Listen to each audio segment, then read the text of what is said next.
Joe Rogan Podcast. Check it out. The Joe Rogan Experience. Train by day, Joe Rogan Podcast by night, all day.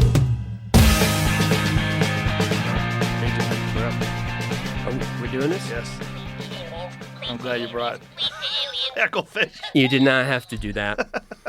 I appreciate it. I fucking love your channel, dude. I've spent countless hours watching your hilarious videos. So cool that you've even found it. Well, you know, Gino told me about it your brother Gino, who I've been friends with for years, told me about it a long time ago that you guys were doing this. And I was like, really? All right. Interesting. And then I watched, I'm like, this is fucking great. It's right up my alley. You would show clips all the time, and it would drive Gino nuts. And then finally, it got named. Reggie Watts was here. And he's like, you ever hear of the Y-Files? You guys are talking about moon landing shit. And you're like, what's that? And I don't know. A week or two later, Gino gets a text. Are you the Y-Files? He didn't tell me the name of it. He was so excited. Yeah, it's a great show, dude. It's Appreciate like it. everything I'm fascinated by. Anunnaki, aliens, secret bases. How did you get involved with making a show like this? Is this something you've always been interested in? Grew up Art Bell. Yes. Dad. There he is. There he is. The GOAT. The GOAT. Yeah. Dad was an overnight cop, so always overnight radio. And so it was always Dr. Demento. Yes. You remember him? And Art Bell. So I kind of grew up with the weird stories, and it just got in the Twilight Zone. We watched as kids. It was like required watching from Dad, in the old black and whites, the classics. So that was always in there. So I'll skip 20 years. We had a podcasting studio in L.A. on Sunset. We were doing pretty well. We're hosting a lot of shows, guys you knew, like when COVID hit, Kill Tony came and worked out of our studio, Jeremiah, Metzger, all the guys. Didn't make any money, but it was a cool setup. But then they locked down the city, impossibly, and we didn't really know what to do. Then they set fire to the city somehow, and the wife and I are racing down Hollywood Boulevard being chased by people with bats and boxes of Adidas, and we were like, this is too much.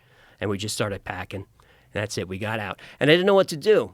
So I'd been working in showbiz, not super successfully, like on the cusp, but I've been a professional host, editor, producer, writer for TV. So I was like, YouTube, easy. I'm a natural. So I started the channel talking about science and weird stuff, and it was the hardest thing I ever did. It was like impossible to do. And I started out like following all the consultants. High energy, smash the like, be a YouTuber, top 10 list. And I did that for a little while. It's like, no one's watching. This feels stupid. And then I said, fuck it. Let me just talk about the shit I want to talk about. So I think the first like good one was Operation High Jump. You know, Admiral Byrd goes down to Antarctica with a armed fleet, supposedly looking for Nazi UFOs, and it's a 6-month mission, and in like a few days they have to turn back, and it's crazy stuff. So I did that story, and it got I think I got 50,000 views. I don't think I saw that one. It's an old one. What happened in Operation High Jump? All right, Admiral Byrd goes down. This is just after the war. Remember, the Nazis were fleeing to South America, so mostly Argentina. So the Nazis had established or tried to establish a base in Antarctica. That's true. It's New Schwabenland. Now, people say they were trying to build a Nazi base and all that stuff. They were really just looking for a whaling station to get oil. So Hitler didn't want to rely on outside sources. So anyway, after the war, they go down there. We still don't really know specifically why. It was supposed to be just to see how our aircraft would operate in cold weather. That was what they said. But this was a fleet that was armed to the teeth, like super, like armed. The first helicopters were there, destroyers. So they go down there. It's supposed to be a multi-month mission, maybe 6 months. They get down there, and in like a matter of weeks, maybe even fewer, they just bail.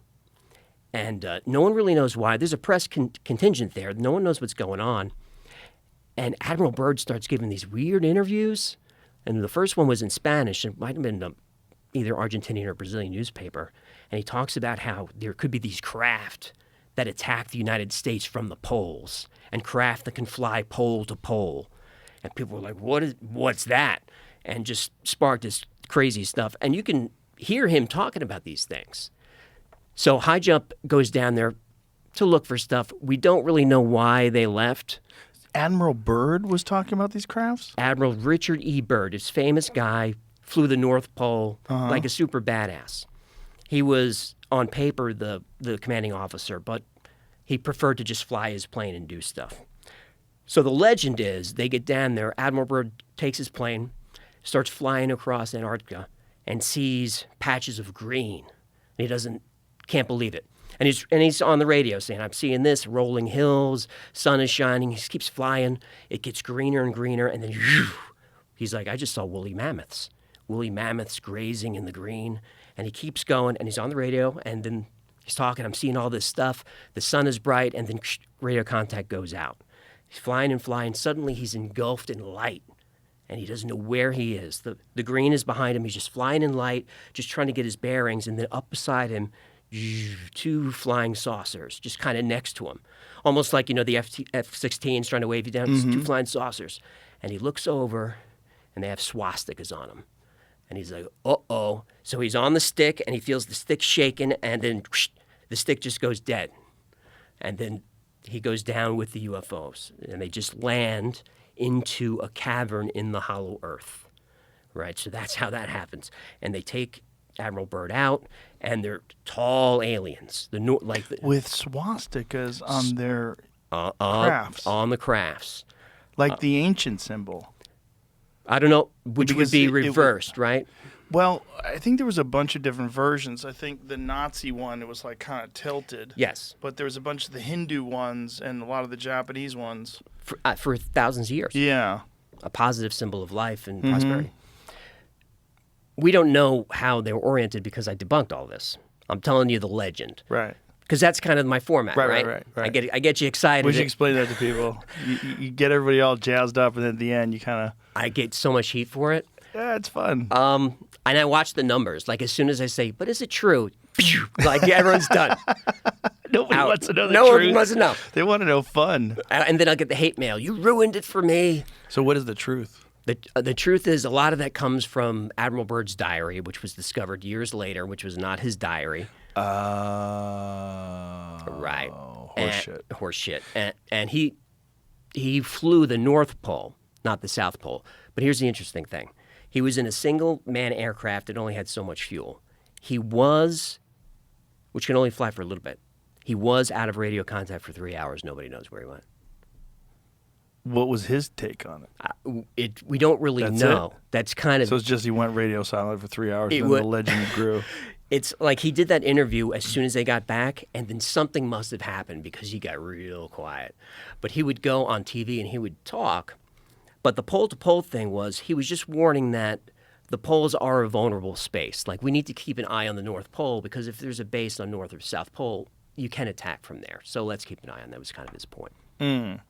The Antarctica situation is very strange because I don't know if you ever saw the Sean Ryan show where he talked to this guy that worked with a neutrino detector down there. And he was, yeah, have you seen that? I haven't seen Sean do it, but I know the guy. And the guy was saying that it's not just a neutrino detector, it's a direct energy weapon that can cause earthquakes. And This is like the DEWs. The U.S. has always been fascinated with the direct energy weapons. Right. That's where the HAARP conspiracies come from and all of that. And if you don't know what HAARP is, that's the High Altitude Auroral Research Project. It's just this array of antennas in Alaska that's built by the U.S. government to study the ionosphere. But for some reason, it cost hundreds of millions of dollars. And when you look at it, you're like, where'd the money go? It's like a building's a box and there's a bunch of antennas. Where I'm getting at is this is an array that can ionize parts of the atmosphere. So I did an episode on Project Bluebeam, which is a conspiracy about how the United Nations or the shadow government will create these holograms in the sky, and that will force one world government. We can get into it if you want to. Yeah. But I kind of debunk it saying holograms need a substrate. You need Clouds. glass is Something. really what you need. But then the technology has gotten to the point where you can ionize atmosphere and create things in the atmosphere. So something like HAARP conceivably could create something up there. Something visual. Something visual. And I've heard people say that, the UAPs, UFOs may not be real. They could just be holograms for some reason. I heard that too. Mm-hmm. Yeah. Or a combination of many different things. Yes. I think there's probably a lot of different factors that people are seeing. I was watching a video the other day. I'm not sure if it's real, but I put it on my Instagram anyway, on my story, because it was just fun, of ball lightning, which is real. But this ball lightning was moving around a parking lot, and it was extraordinary. Is this one? Oh, yes. The plasma lasers that the Navy apparently has the ability to make Yes. some stuff like this. Yeah. 3D images in the air. And Yeah. they can also make them make sound somehow, too, which Yes. is an interesting... Well, because you're just vibrating air molecules. So in Project Bluebeam, the energy comes from a satellite array. So can satellites do that yet? If it can, they won't tell us. But that could be a way where you could throw off the enemy or freak people out and pretend that there's some sort of an alien invasion. It's really just a hologram. Really just a hologram. And that's Bluebeam is supposed to get rid of religion, because what will happen, according to the legend, is the holograms will manifest as whatever deity is dominant in the area, whether it's Jesus or Buddha, whomever. And atheists will see different things. And people will just freak out. Nationalism will go away. Atheists will see different things. Like, why? Because, according to the legend, the array or with the technology will manipulate your mind. Again, HAARP has been accused of this because you can manipulate someone's mind with electromagnetic frequencies at the right frequencies. So they could just tell you to see something. So, like, that specific? That's specific. Allegedly. Now, I debunk a lot of it because the story originally came from a Canadian journalist named Serge Manasse, fascinating figure. He comes out with this theory that's bonkers, and then the Canadian government takes his kids away because they're homeschooled. He gets harassed by authorities. He gets hauled off to jail for spreading disinformation, dies of a heart attack the next day. So then, of course, that's just like, pew, that lights the fuse. So now Right. it's like, what did he find? So, and he talked very publicly about all of this. So that's supposedly how it happens, is they manipulate our minds, they show us what we want to see, and then it's not like we won't resist authority. We'll beg for it. We'll just beg to take our freedom, take our rights, keep us safe. Whoa. Because something huge is happening and we need to consolidate. I feel like that's what would happen. Well, I'm sure you've seen the Hal Puthoff thing. Did you see when Hal Puthoff, George Bush, during his presidency, they floated the idea of disclosure. Did you ever see this? I didn't see it, but I know how it's worked very well. So what Hal said was he and several other scientists were brought aboard, and they were given a task of writing pros and cons to disclosure. What are the things that are going to be disrupted, and what are the things that's going to benefit the society, and attach a numerical value to each thing. And all of the scientists at the end of the day showed that the numerical value for con was far higher. Like it was going to cause much more disruption than it would be beneficial, and so they decided not to disclose. But what they were telling Hal was this was what you were planning for was retrieved crafts not of this world and biological entities that the United States government is in possession of. Should we disclose this? Right. I think I've definitely heard that. I don't know is that connected to the Brookings report, if I'm getting that correct. Which one's that? I forget when it would even come out. Here's all the CYAs. I'm an expert on nothing. I don't know anything. I tell stories. Me too. Okay? How can you talk about Planet Serpo if you've never been? Look, I just like this. I just, all due respect. That's going to go on forever. Forever. You've never been. Never been. I hope he's okay. Douglas Murray's a lot of fun. Oh, he's great. Yeah, so I'm not an expert at anything. So I don't know when Brookings was, but it was the same thing. It was a recommendation from the government that, look, That was in 1960. 1960. Same thing? Well, I don't know about the exact same thing, but Same kind of thing? proposed studies of the implications of peaceful space activities for human affairs, commissioned by NASA and created by the Brookings Institute. Collaboration, long-range study. Yeah. Same result. Don't do it. Yeah. I think they're probably right, but also I want to know. Well, that's puts us in a pickle, I think, is let's say it's real. I want to know too, but I don't want the Chinese to know. and I definitely don't want Iran to know. So I understand. Why do you not want them to know? Well, maybe we could all get along if we realize that there's actual aliens that are visiting us. I mean, wasn't that the Ronald Reagan speech in front of the UN? You've seen that, right? Sure. Yeah, the famous speech. But wasn't the SDI part of that speech? Is we'll all get along, but we're going to have laser weapons in space just in case we don't? Wasn't that same speech? It might not have been, but it was about that same time. And that was all smoke and mirrors. You know? Right, the Star Wars thing was fake, right? Couldn't get it to work. Yeah. It was all fake. So maybe we'll all get along. Boy, that sounds nice. But, you know, Iran produces brilliant people, so intelligent, great engineers, doctors, all of that. But the government is bananas. Yeah. So, you don't want to have brilliant scientists working like that. I mean, Right. we had brilliant scientists working for dictators in the past, and it was not awesome. Right. So Like the Nazis. that's who I mean. Yeah, yeah. That's who I mean. So, Yeah, it's really sketchy if they get the technology. right. Well, this is what Hal Puthoff said. He said that the government of the United States has at least 10 of these things. And I said, well, other governments have them? And he said, yes. And I said, well, do they have similar numbers? He's like, we believe so. So they don't know. So essentially what he was kind of alluding to is that there's basically like a kind of Manhattan Project to try to back engineer these things. And whoever figures it out first is going to have a massive advantage. Right. And it would be nice if it was us. It would be nice. Hal Puthoff has been connected to a lot of disinformation campaigns. I love the guy and his work, but he has been connected to disinformation campaigns with known disinformation Think about what subjects. about disclosure. Like, you heard the name Richard Doty? Yes. Okay. So, I mean, he. Want some coffee? Yeah, let's have some coffee. I'm off booze right now. Forever? No, not Cheers. for. Cheers. I just needed a break. It was becoming a little bit Me too. like a habit. You too? Yeah, I've been off for 2.5 months. Maybe even a little more now. Yeah, I just decided one day I'm done, and then I feel great. Feel better? Oh my God! Think clearer? Wake up feeling better? I have a nightclub, so I'm at my nightclub, my comedy club, all the time, and you know everybody's buying shots, and you want a beer, you want this, that. After a while, you're like, God, I feel like shit. Yeah, you do. You know, but it's like the illusion is that you won't have fun. I'm having the same amount of fun. It's so much fun. Of course, It's and not because necessary. I'm funnier because I know what I'm talking about. Yes. and I'm not embarrassed the next day. It just doesn't kill your inhibitions, but it's overrated. It is. It's fun. I've had a good time boozing, but yeah, enough. I'm allowed to go back at the first of the month. Okay. I just need it.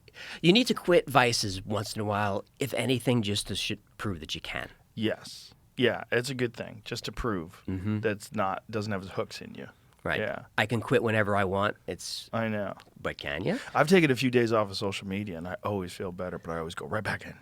I don't know why I hardly ever look at it. It's just a massive distraction. Like, I don't read anything about myself, but more so, I'm always looking at, but I find a lot of interesting things too, especially on Instagram. But more so now than ever, my screen time on my phone is dedicated to YouTube. It's like when I come home, especially at the end of the night, come back from the club, I'm tired. I want nonsense. I want Bigfoot. Same. I don't want to think too hard. I want Bob Lazar. I want Bigfoot. Yep. I want, ancient civilizations. It's just me and the dog watching TV. Yeah. Everyone's asleep. That's my favorite. Because no booze for me doesn't mean no gummies. So, Oh, okay. So a half a gummy in a Bigfoot episode, I'm yeah. having a great time. That's the one that I wish was real, but I'm 99% sure it's horseshit. Same. But I also wonder if under certain conditions it's real. Like, this is my thought. It's going to sound squirrely. I think under heightened states of anxiety and fear, when you're alone in the woods, maybe it's possible that the barrier between dimensions is slippery and you can see things that you would ordinarily never see. Like, it might not even be as simple as this is a biological creature that lives here on Earth with us, but no one's ever found a body. It might be weirder than that. It might be these are some sort of hominid from somewhere else that can appear. This episode is brought to you by Squarespace. Our great site, JoeRogan.com, was built using Squarespace. But did you know that Squarespace also gives you everything you need to offer services and get paid all in one place? Whether you're doing stuff like using the built-in appointment scheduling for consultations or even email marketing tools to pull off events, Squarespace has all that, plus invoicing and online payment tools that make conducting your business a breeze. Try it free at squarespace.com and use squarespace.com/Rogan to save 10% on your first purchase. Native American legends say exactly that. That it's this creature that lives between worlds. And and same with giants as well. They have the legends of the red-haired giants that were chased west. I'm glad we're getting to that. We're getting giants. Yeah, because the Giants thing is weird. When you go into the story, and I watched your episode on Giants. I loved it. Maybe it was the The Malta Smithsonian. episode. Oh, that was G.E. Kincaid and the Smithsonian cover-up. Yeah. Grand Canyon. That's a good story. Well, the whole Grand Canyon thing is bananas. Like, there's areas of the Grand Canyon you cannot explore. You cannot go. You cannot fly over. Right. And you can't fly under the rim. Yet when you go to those bad places, suddenly a white plane flies over under the rim, black helicopters show up. I showed on my episode. I show the black helicopters showing up. Like, they do show. Yeah. Like, they are protecting something. Something. It's not as simple as this is a dangerous area, because you can go to any dangerous area. You go just to the normal tourist area. It's like, be careful. People fall. 2 people a year fall. Yeah, someone fell recently. They did? Yeah, an influencer. Of course, taking a selfie. But the Grand Canyon, there's been these crazy stories of people finding these like these caverns with like Egyptian artwork and hieroglyphics and these stories of artifacts that have been removed from there. So the story is, it shows up, I believe, in like the Phoenix Gazette. It's 1903 or so. And the explorer is G.E. Kincaid, and he's going down. He's looking for gold deposits or whatever. This is just before Teddy Roosevelt made the Grand Canyon a preserve. He was a naturalist. So he finds these steps that are clearly man-made. He follows the steps up, and there's a cave. And he goes in there, and he describes hieroglyphics that look Egyptian but are not quite. He finds a statue that he describes as like Buddha-like, not Egyptian, not human, but sort of like Buddha. And all these weapons, shields, gold, all sorts of stuff. He keeps going. He finds a deserted city in the caves. And all these tunnels and caverns go everywhere, and he's trying to map everything. He comes out, and he goes back to town, and he gathers together a group that we're going to go find the stuff again. And people are excited about it. And a couple of weeks go by, and everyone's gathered to go on the expedition. He never shows. The expedition goes nowhere, and that's really the last we've heard of it. Really? And is there any photographs or anything? No. There never is of this stuff. Right. Just descriptions? Just a great story. Well, the great part of the story is the fact that you actually can't go there. And the idea that there's an area where the military is protecting people from being foolish, that doesn't make any sense. Nobody asks why. Right. Like, nobody asks why. It really bothers me about that story and all of these, whether it's disclosure or whatever. I don't hear anyone asking why. Well, they won't let us. Well, who's they? Right. Someone's in charge of stuff that's not the president, right, or Congress. So who is it? So, is it possible there's some sort of a government installation down there somewhere? It's all going to be woo-woo conspiracy stuff, or it's real. Or G.E. Kincaid found something and someone got to him. But if G.E. Kincaid found something, why would they want to hide some ancient civilization discovery, particularly in the early 1900s? Like, why? For what reason? I don't know why Graham Hancock is marginalized now. Right, but wouldn't you think that there's like less of a grip on that stuff in the 1900s, the early 1900s? I would think so.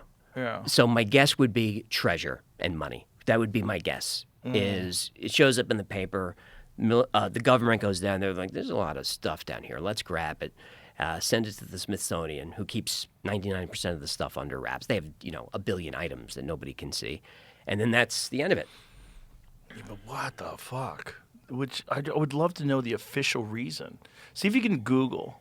Is there an official reason why you're not allowed to go to certain areas of the Grand Canyon? They use a VPN there, brother. The story, I was looking at an article about the original article, and it says that the two guys mentioned might not have even existed. Right. There's no evidence of them. G.E. Kincaid? And Right. another guy named S.A. Jordan. Oh, so it might be just a story that someone printed?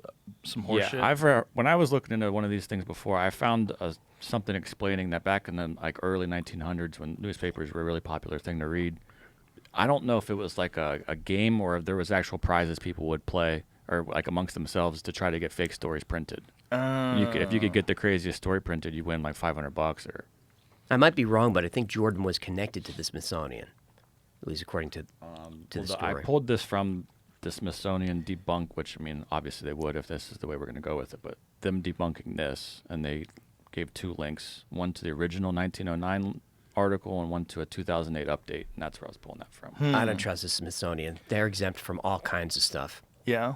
Well, like there's a law passed not too long ago that if you have Native American artifacts that are important to that culture, especially burial artifacts, they must be returned. Unless you're the Smithsonian, then They're allowed to hold on to then them? you can make a case that you don't have to give it back. How do they have so much power? It's a government agency. Smithsonian is a government. Oh, I didn't even know. I thought it was a private agency. So there's no official story as to why this area of the Grand Canyon is off limits. For your safety, The is all Forbidden Zone, they call it. Yeah, that's all I can find. That's I'm looking fucking into weird. that. That's fucking weird. That this story comes from the very area that's forbidden. That's fucking weird. I think What are the odds? I you don't know? believe in coincidences, so a lot of these stories come from places you just can't go. Has anybody tried to hike in? All the time, wear or camo? raft in Yeah, did they get busted? and busted, yeah, and arrested. Really?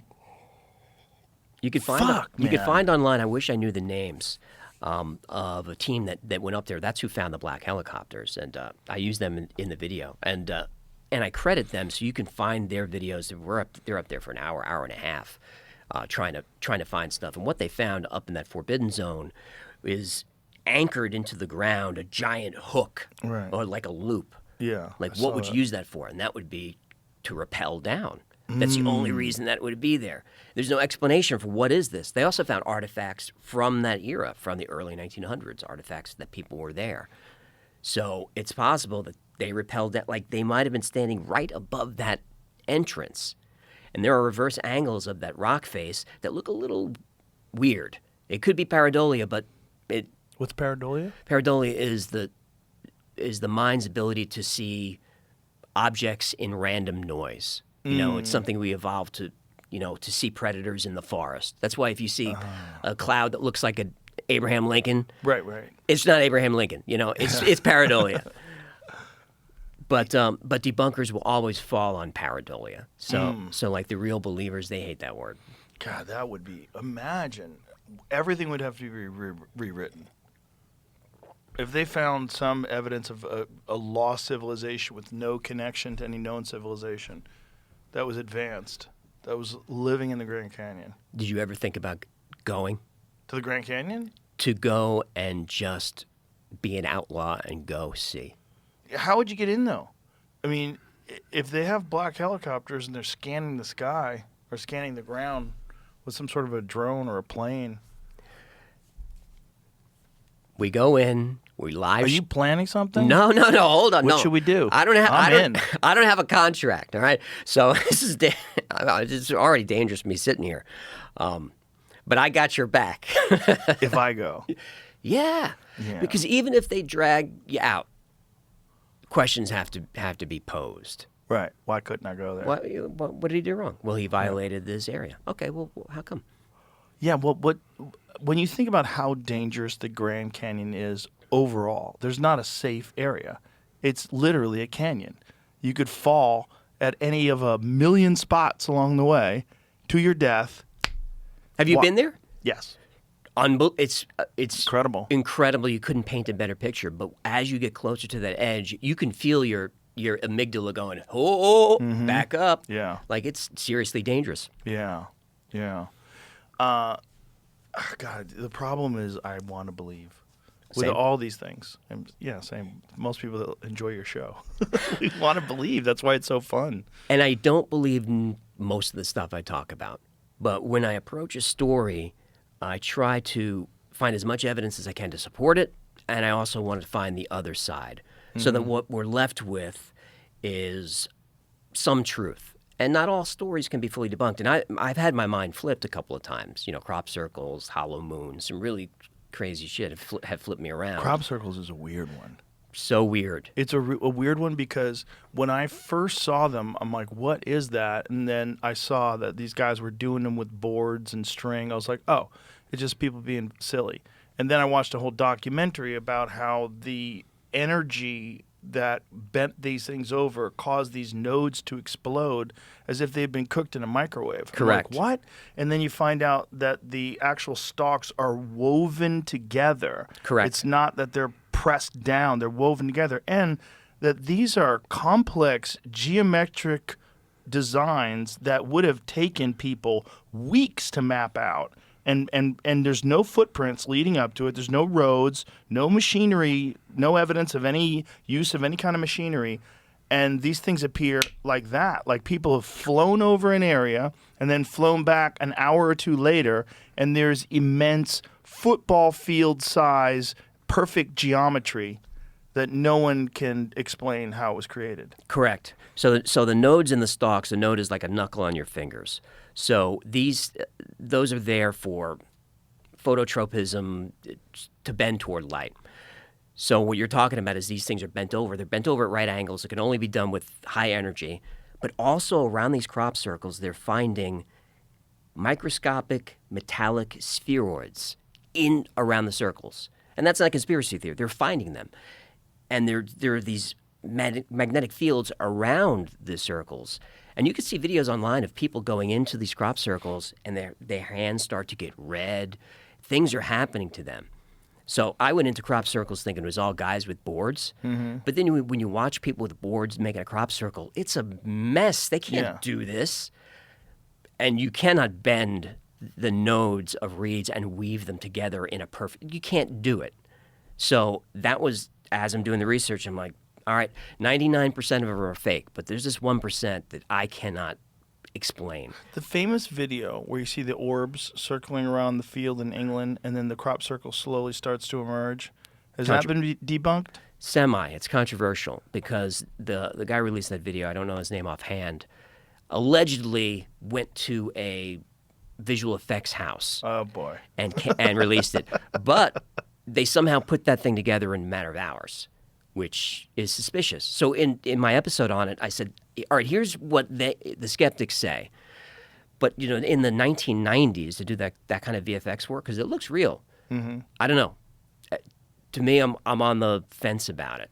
You know, It's very convenient that they got the footage, it is. you know? It is. Operation Blackbird was a famous operation in 1990 to try and capture the footage live by a great researcher named Colin Andrews. And, He's the guy that does the books on crop circles, right? yes. Yeah, he's all in. He's all in, and he got a lot of support for Blackbird. And not only did nothing happen, he was totally embarrassed by it. And it was all like streaming live, and a lot of people were involved. He's embarrassed. We find out later that while they're like waiting for the circles to happen, just a few miles away, there's a top secret military operation doing whatever they're doing. He doesn't know why. And then he gets a knock on the door from someone, you know, Men in Black, whoever it is, that first offers him money to stop his work, then threatens him with whatever, threatens his family. And he doesn't know who this guy is. They go back and look at the tapes, and he sees the guy in the background of like one of the TV crews. So the theory is some type of intelligence was embedded into Blackbird, made to discredit him. And that was kind of the end of Colin Andrews, because he was a legit researcher at that point. Now he's fringe, and now he's pseudoscience. But I get into that in the episode. That was something I discovered that I never knew, that there was intelligence involved. I didn't know that there was a military op, which is confirmed. It's wild. So do you think they discredited him on purpose? Yes. Interesting. To make the crop circle thing looks foolish. But, like, what is the crop circle thing? Like, what is out of the believers, what is the best theory? The believers is that it's a way to message craft, or it's a landing site, or it's some type of communication. But why would they do it in wheat fields? I don't know. It doesn't make sense to me. If you have the technology, just, Yeah. pick up the phone. There's better ways than just mowing wheat down. But I don't understand. Do you know the one about the Mandelbrot set? I've seen it. Yeah. I think that one is really weird because I think it coincides with the fractal creation of the Mandelbrot set by these people that are into this kind of geometry and fractals. They're like, someone made the Mandelbrot set, which is essentially an infinite fractal of like spectacular design. And this is before Lorenz and the Lorenz attractor. I think it's before that, isn't it? I don't know. Before it was mainstream. Yeah, before it was mainstream, Right. yes. And then when this thing appears and people are like, well, what is this design? And then they connect it to this Mandelbrot set, which is, someone would have to have some very esoteric information to be. And it's the Mandelbrot set using Fibonacci numbers. Yes. And the phi, the golden ratio. And it's accurate. It's accurate down to inches. Yeah. You can't do that. Well, maybe you can, but like how and how long would it take and how much planning and how many people and what would you use? Like what is the technology that would use to bend those things over that way and weave them? It's very weird stuff. It's weird. Because it's these, the way these fractals work, it's this ratio in the geometry is like there's specific sizes. This one is half the size of that one, which is half the size of that one, and it goes on and on forever. And when you see it all, see if you can find the Mandelbrot set. It's maybe the most spectacular crop circle. It's weird. It's really weird because it's fucking enormous. Mm-hmm. And it seems so stupid. Wow, there's a whole bunch of them. The Mandelbrot set is the one with the look like a heart. About that one right there. Yeah, that's it. That's the Mandelbrot set. Yep, and there's some other fractals there as well. I was looking at an article that says these two guys took on the challenge and did it for a TV show on the BBC. They did. If you watch them do it, it's clumsy AF. Yeah, it doesn't look as good. Like, I was trying to find it. 'Cause I know they always say that these guys did it, that's but the like, one. Yeah. You can't really see it there, but those flattened reeds, they're woven together. with some of the weirder ones, go back to other crop circles. You had some other images before that. There's some other ones, those spirals. Right. Like that one right there. Yeah. That is fucking wild. That's wild. Like, this is multiple football fields long and wide. So how?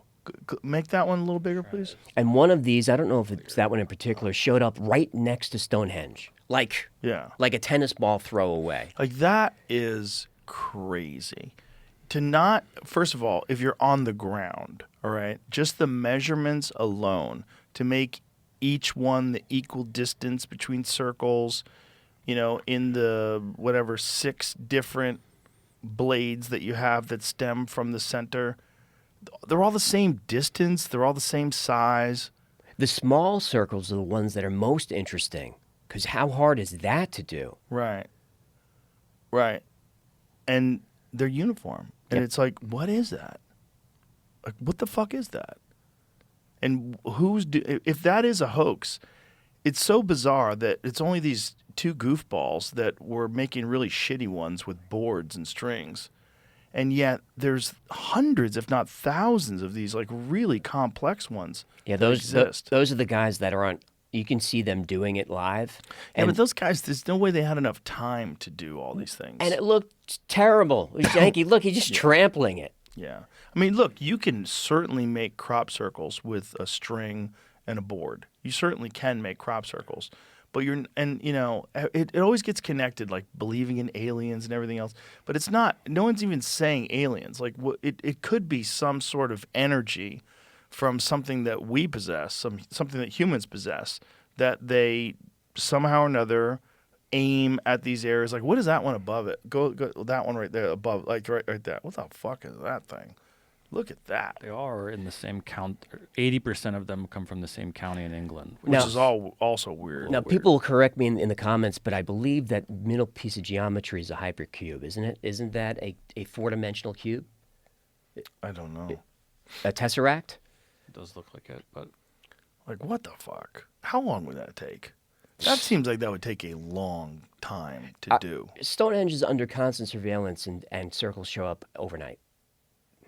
Very weird stuff.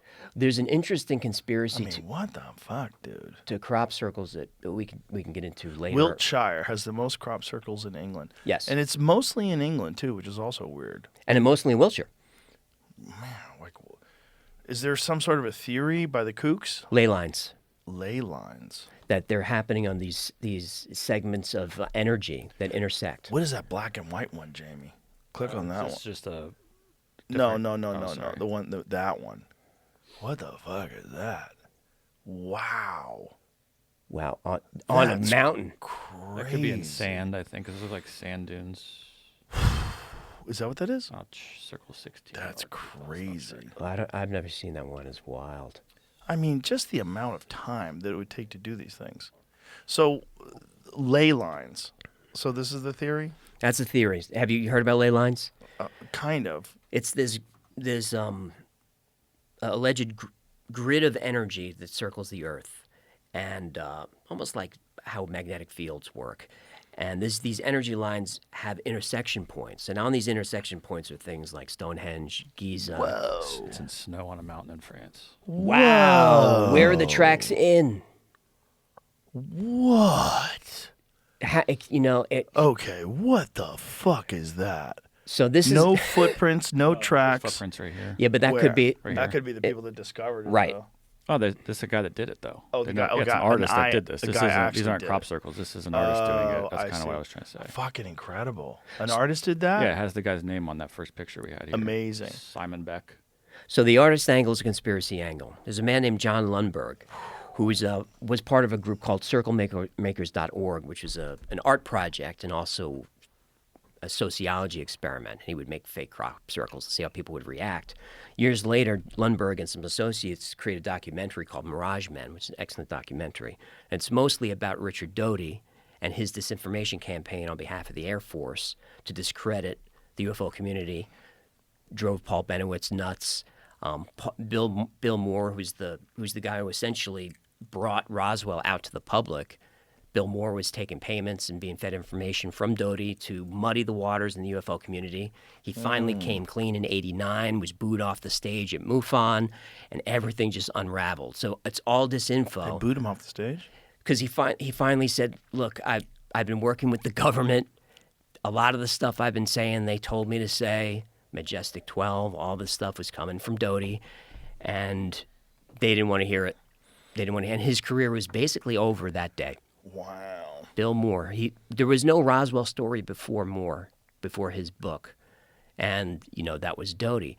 So the documentary about Doty was directed and put together by Lundberg and his associates. Lundberg was one of the original circle makers that would make these fake crop circles to see how people would react. I just thought it was an interesting connection.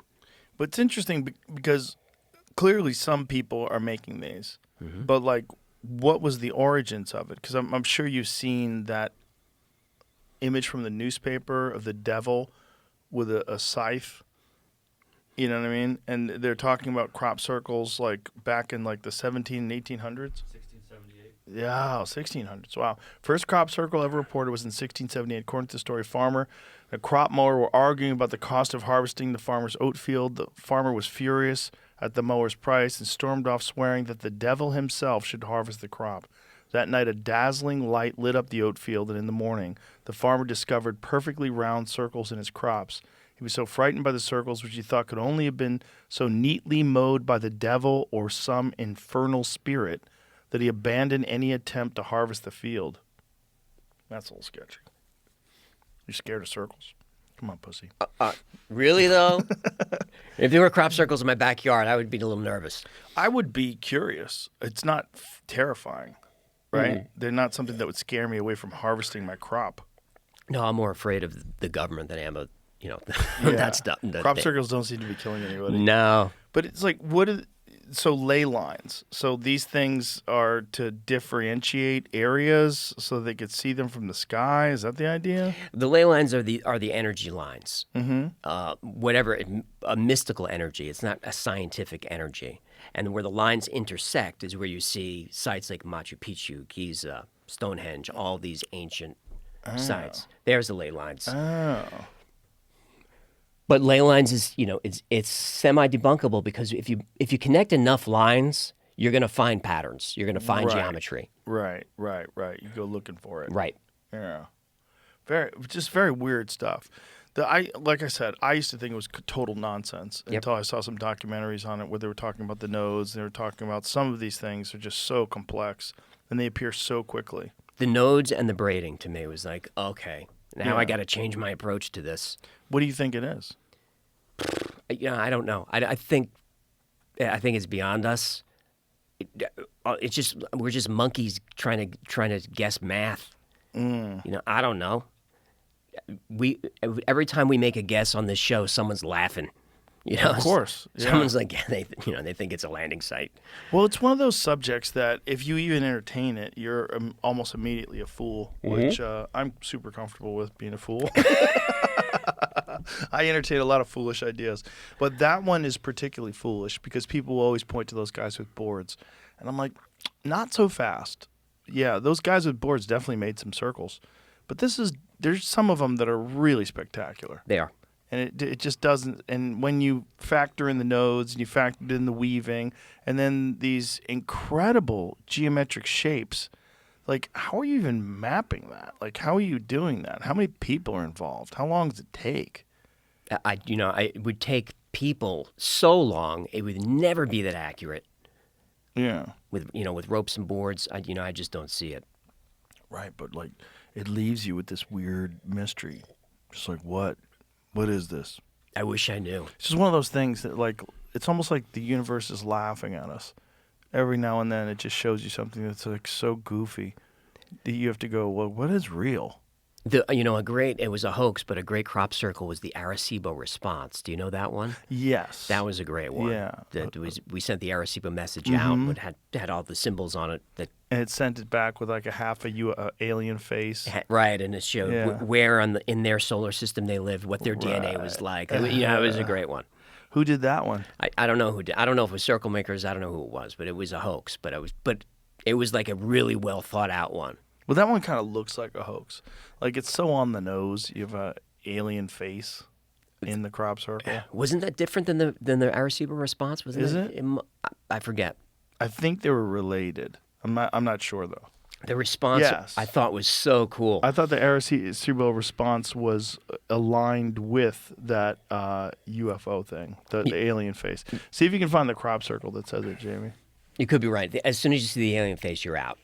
I think the Arecibo response is next to there it is above that, Jamie. You just had it. If you scroll, go to the top, right there. Bam. Okay, so that's different. That's different, but there's It says an Arecibo is the It's an answer. album cover for someone on Apple. Right, but the crop circle's a real crop circle. That somebody actually made that thing. right, and that's a message in that circle. That Right. spiral is a message. Look at that one to the right. There's the Arecibo response down there with the humanoid face. Yes, that's it. Very weird. So that's a hoax. That's a hoax, but boy, it's a good one. It's a fucking great one. Go back a couple of posts. Yeah, right there. That one on the right-hand side. That's crazy.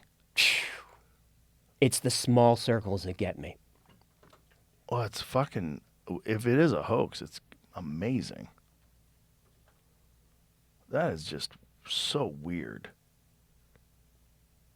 But again, it's like one of those like it's not satisfying. No, it's not. There's not like it just at the end of it you're just like, I don't know. That's why the worst question is, what do you think it is? It's like, ugh. Right. I was hoping you had something stupid. Well, I don't know, man. Yeah, I don't know either. But I do know that I want to believe, which is always the problem with me with all these things. I want to believe the bases in Antarctica. I want to believe that there's pyramids up there, all that stuff. Yeah, and when you find out something's debunked, how do you feel? Oh, Are you okay? yeah. I mean, disappointed, but, But there's a party that goes, yeah, that's probably right. well, I think most of them are bullshit. I Yep. think, like, most UFO sightings are bullshit. Most UFO sightings are probably people seeing experimental military aircraft and things along those lines. Satellites, that's a big one. Like the Starlink ones just fly across the night sky and people Yep. are like, oh my God, it's an alien.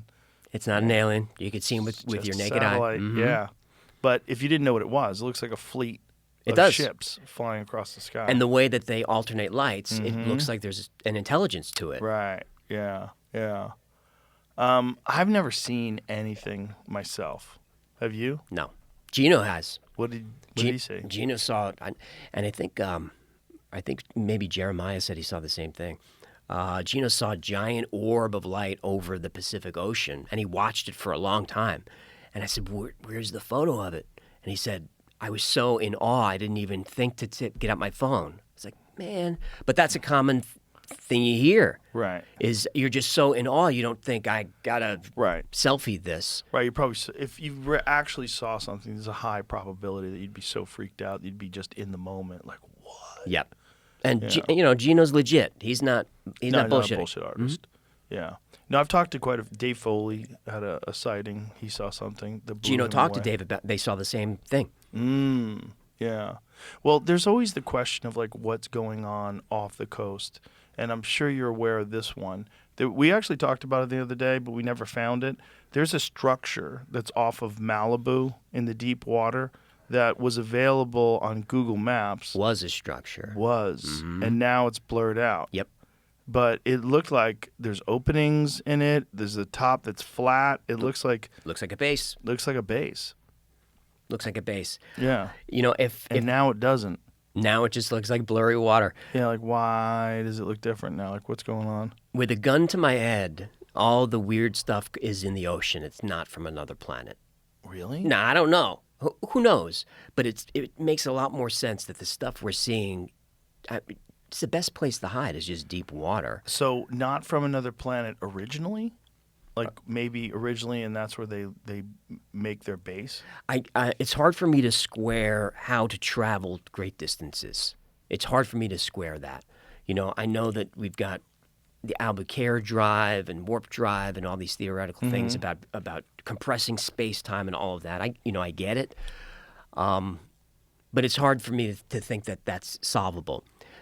But what is interesting is maybe another species evolved alongside of us a long time ago and has been here a long time and said, you know what, let's go. This is where we go to avoid cataclysms and geological instability. Let's go underwater. That's a weird one though, because like what kind of technology are you utilizing? How did you achieve that level of technological superiority and not completely control man?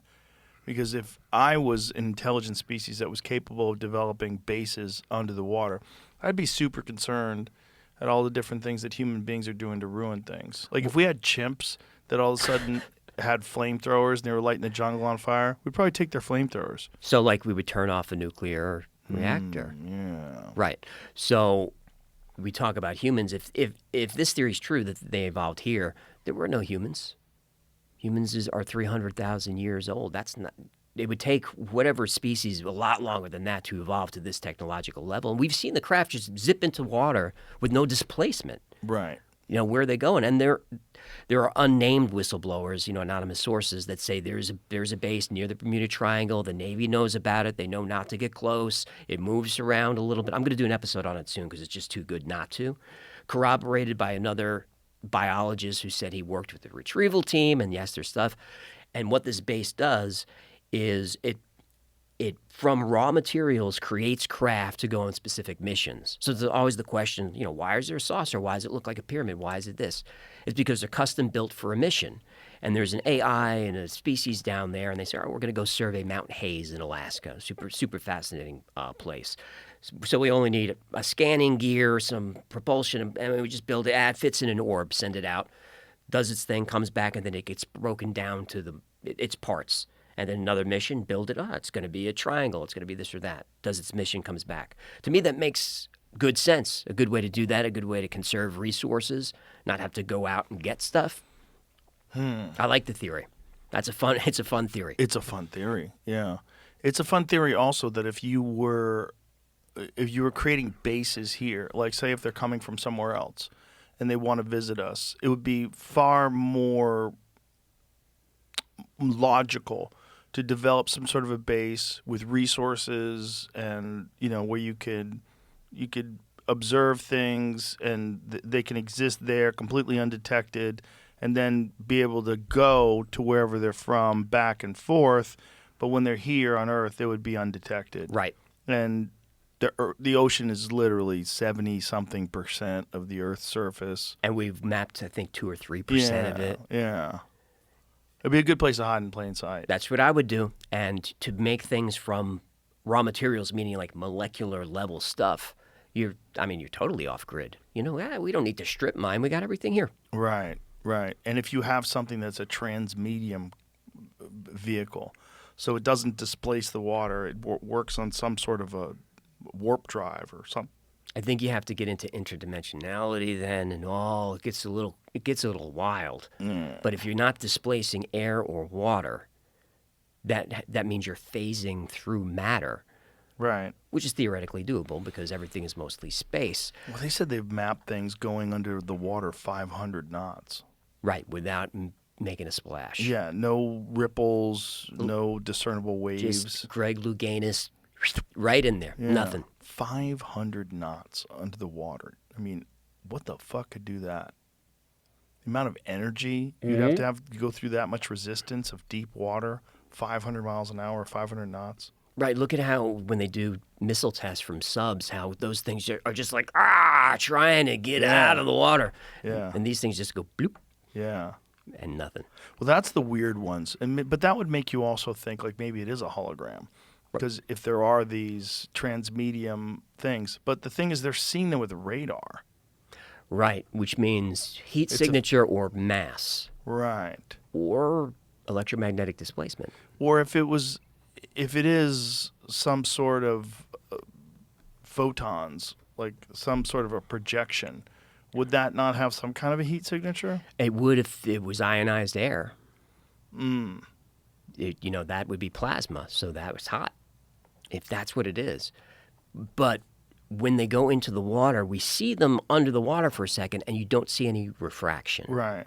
So that kind of screws up the holographic projection theory a little bit, because there's no light refraction. So how did you do that? Yeah. No, I'm asking you, how do you do that? I I don't know either. I mean, that's my answer. Yeah. I mean, you've had physicists on here that I've seen go, Yeah. Well, the really crazy ones are the ones that the fighter pilots have seen. Because, particularly Commander Fravor and the other people that were on that mission with him. So 2 separate jets. You have 4 people that are eyewitness to this thing. And then that there was something actually under the surface of the water, like an aircraft carrier, an enormous thing, that this Tic Tac is hovering above. And then that thing descends into the water. The Tic Tac turns towards them, jamming their signal, is hovering in space, and then shoots off at such an insane rate of speed that most of the things that we have on Earth would just disintegrate and fall apart just from the sheer pressure. Of course, and from the inertia, Yeah. it can be done. Now, if I were doing an episode on Tic Tac or Go Fast or Gimbal, I would be remiss if I didn't include Mick West's analysis of those. And I know you've talked to Mick on and off throughout the years. He's like a professional debunker. He though. is. He wants to debunk things that I don't think can be debunked. He does. He approaches it as it's definitely fake, and I'm going to show you why. Everything is definitely fake. Almost to the point where I'm like, who you working for? Right. Who you working for? Everyone thinks we're CIA, by the way. Me and you? Oh, yeah. Reddit is convinced I'm CIA. Oh. Me too? That's why my channel blew up in 2.5 years. 'Cause of CIA? CIA is back. Oh, I've heard that before. I've heard that about many people. Like the reason why they got successful. I've heard that about me too. Yeah. But like go back to 2009 where I have 200 viewers. Like the CIA sucked back then. They weren't helping me at all. Dude, I remember just watching you in little squares on Ustream, just like the top of your head, Yeah. and Brian and Duncan. I mean, that's what Gino's like, you got to watch Joe Rogan's show on Ustream. I'm like, what are you talking about? He's a comic. He's like, he's got Graham Hancock on. And I went, oh, I got to watch that. And that's when I started watching. I think Graham was our first serious guest. So it was Duncan and I, and we were in my house, and Graham flew from England. We ate pizza in my kitchen. It was the first time I got to meet him. I was so pumped because I'd read his book in the 90s. Same. Yeah, Fingerprints of the Gods, amazing book. From Art Bell is who told me about it. Yeah, I remember my wife was like, you should read like real archaeology. I'm like, no, this is fucking interesting shit. Is your wife a scientist or something? No. She's just a little more serious than me. Yeah, my wife, a little smarter than me. same. But it's like I still to this day will pick up those books and read them, and it's like I do not think that modern archaeology has the full story, and I've seen the way they behave. I saw the way Flint Dibble behaved with Graham. They're gatekeepers. They don't want anyone to have any information that they don't have. So even in the face of very compelling information, they dismiss openly, quickly, without any consideration. They just want to dismiss it, and then they want to pretend that any archaeologist that presents any kind of information that fucks up the narrative isn't immediately attacked. And they are. Their careers are ruined, whether you go back to Clovis first or any of these different archaeologists that have proposed alternative theories of the human timeline. All of the conventional archaeologists, all the mainstream people attacked them. Dismissed them. Randall Carlson, Robert Schoch, John Anthony West. Mm-hmm. If I were advising Graham, I would have said, don't do that debate.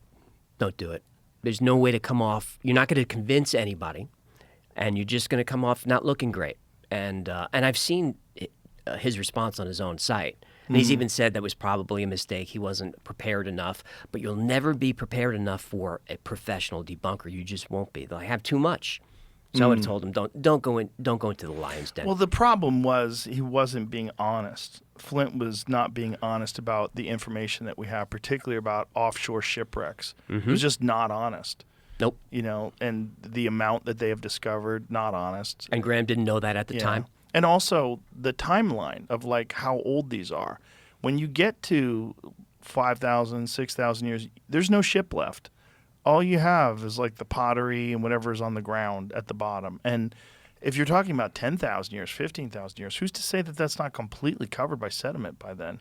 And it probably would be. Well, I watched a little of Zayawas on here. That's all you need, just a little for that episode. You get it. I couldn't believe he's still doing it. I mean, maybe he was around when they actually built the things. I think that was probably the best advertisement for alternative archaeology you're ever going to get. When you see the guy that's the gatekeeper and how closed-minded he is. He didn't mention the capstones, the limestone facing from Torah. He didn't even talk about it. Well, also, this just saying it was the national project, and that's how they were able to get 80-ton stones 500 miles away through the mountains on sleds. Like, come on. The Aslan stones are from 1,200 miles away. Yeah. The Torah stones are, I don't know, 20, 30 miles away or whatever they were. How about those Lebanon stones at Baalbek? Baalbek, they can't, how many tons is that? You need a person standing on it to even see the size of it. If you've never seen the Baalbek stone, if you're listening, the thing is, it's like a skyscraper on its side. Yeah. And it's one solid piece. And it was moved there. Yes. See, pull up the Baalbek stones in Lebanon, because there's stuff that's above it that is like of a more recent time period, but it seems to have been put there on top of these older stones that are so big they don't make any sense. Like, that's just one of them that was quarried but not moved. But the ones that are in place, go to the ones that, like these ones, the ones that are above, so they're the lower stones and the ones above. You don't realize how big they are unless you can get a human being to stand next to them, but they are preposterously big. Like, there you go. Right. Like, 15 feet high, 30, 40 feet long. I mean, they're shown in metric, so I'm confused. Incredible. Right. And who did it and when? When was that done? And then there's like Malta, like that stuff that they think Malta was constructed when the sea levels were much lower. So there was a way to make a path to there from Italy and from these other places because they found Neanderthal bones there. And allegedly giants built that. And Derinkuyu and all the hidden cities underneath Cappadocia and Turkey that they're finding are connected. Those are nuts. No one knows who made them. No one knows who made them, and they can have thousands of people living underground. They can bring fresh water from the aquifers. They can bring fresh air and circulate it. They have defensive mechanisms with these giant stones, and nobody knows how they made them. Yeah, and who? And why? Yeah. Great Flood. Yeah, that's the theory, right? The theory, the Great Flood, and then the Younger Dryas impact theory destroyed the atmosphere where there was just like above the Earth, which is like chaotic, and they sought refuge underground. I lean more toward that the ice sheets melted from a solar event than an impact, but it certainly could be either. I mean, Well, it could be a combination of Could things be. because it's also they think there was more than one.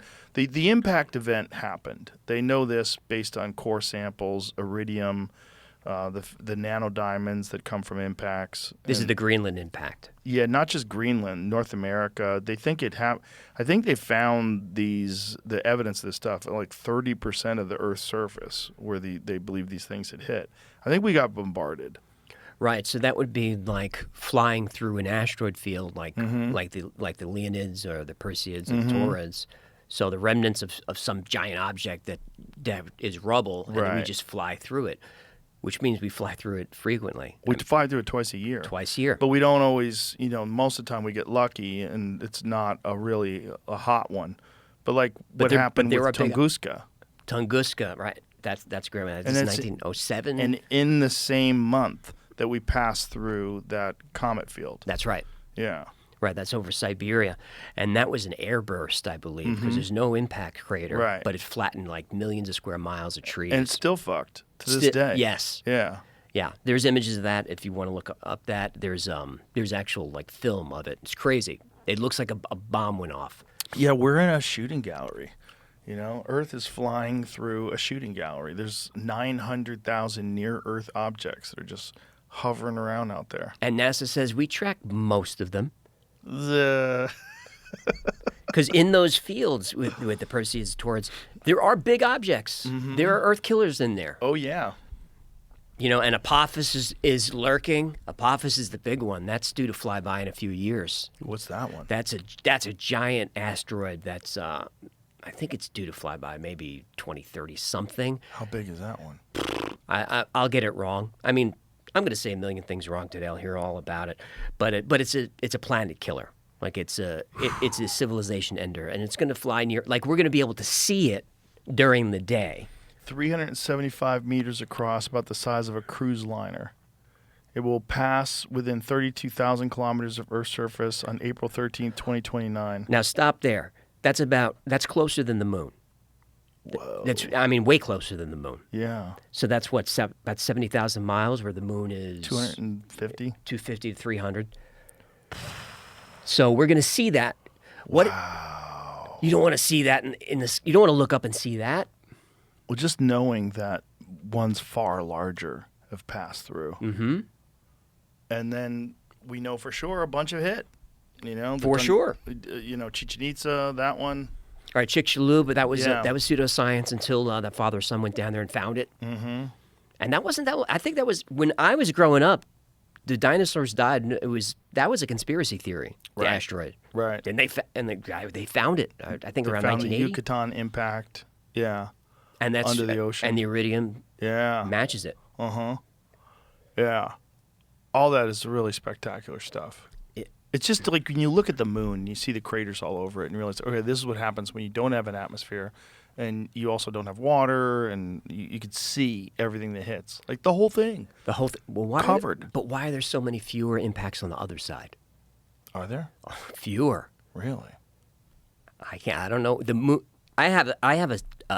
It became a saying on the show. I even have a T-shirt. The moon is weird.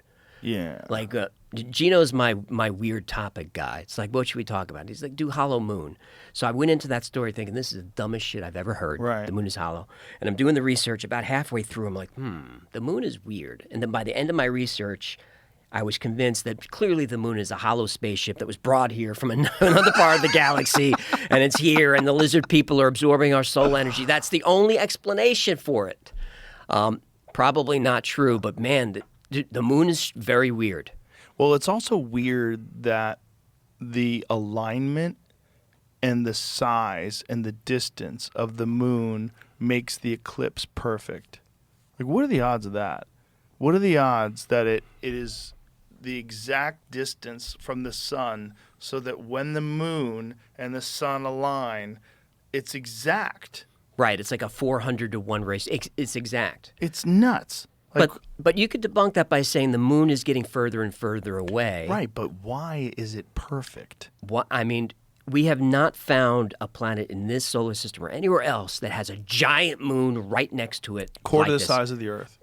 We haven't found it. Yeah. We're the only one with it. And there are ancient legends that talk about a moonless sky and when the moon arrived. And when it arrived, it caused a great flood. What are the ancient stories of a moonless sky? Where are they from? Ancient Indian texts will have it, but also native legends will have it about the moon. Really? About a moonless sky, and then the moon arrives, and When do they think the moon arrived?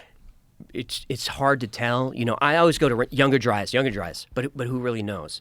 The Earth was apparently just covered in this haze, just very wet, very hazy, maybe like Venus or something like that. Then the moon arrives, and all that water from the atmosphere drops down to Earth.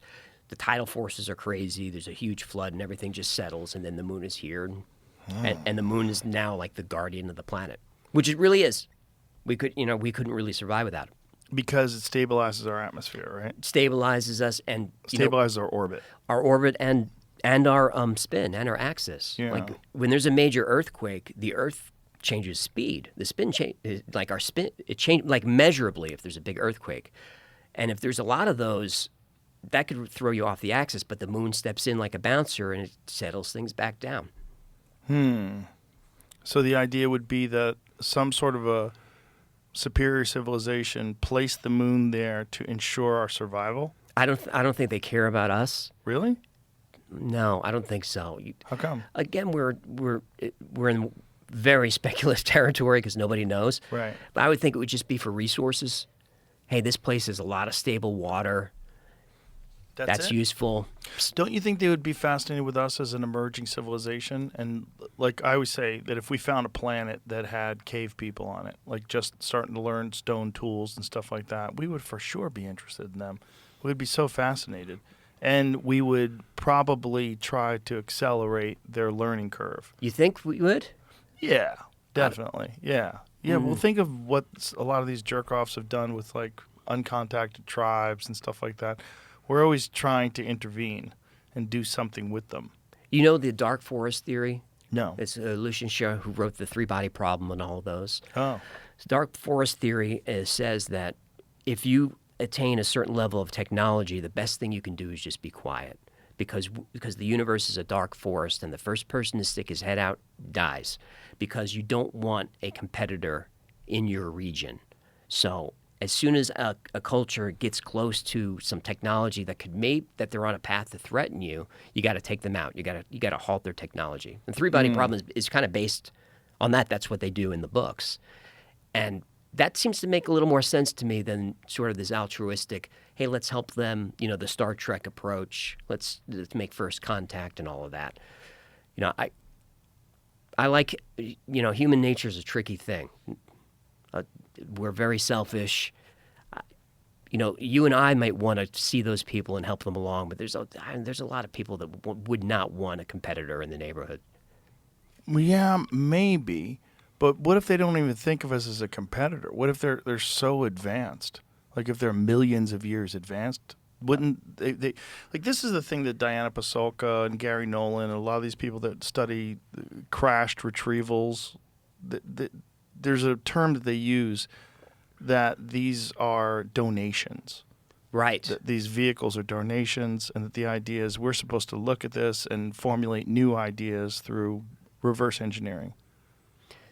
And there's circumstantial evidence that that's true. If you look at Bell Labs and all the crazy discoveries after Roswell, like we're using cathode ray tubes and suddenly transistors are made and silicon semiconductors and wireless transmission. And Bell Labs is all these leaps forward.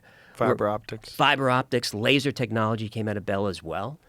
And, the retrieval experts say that fiber optics and lasers for sure is reverse engineered.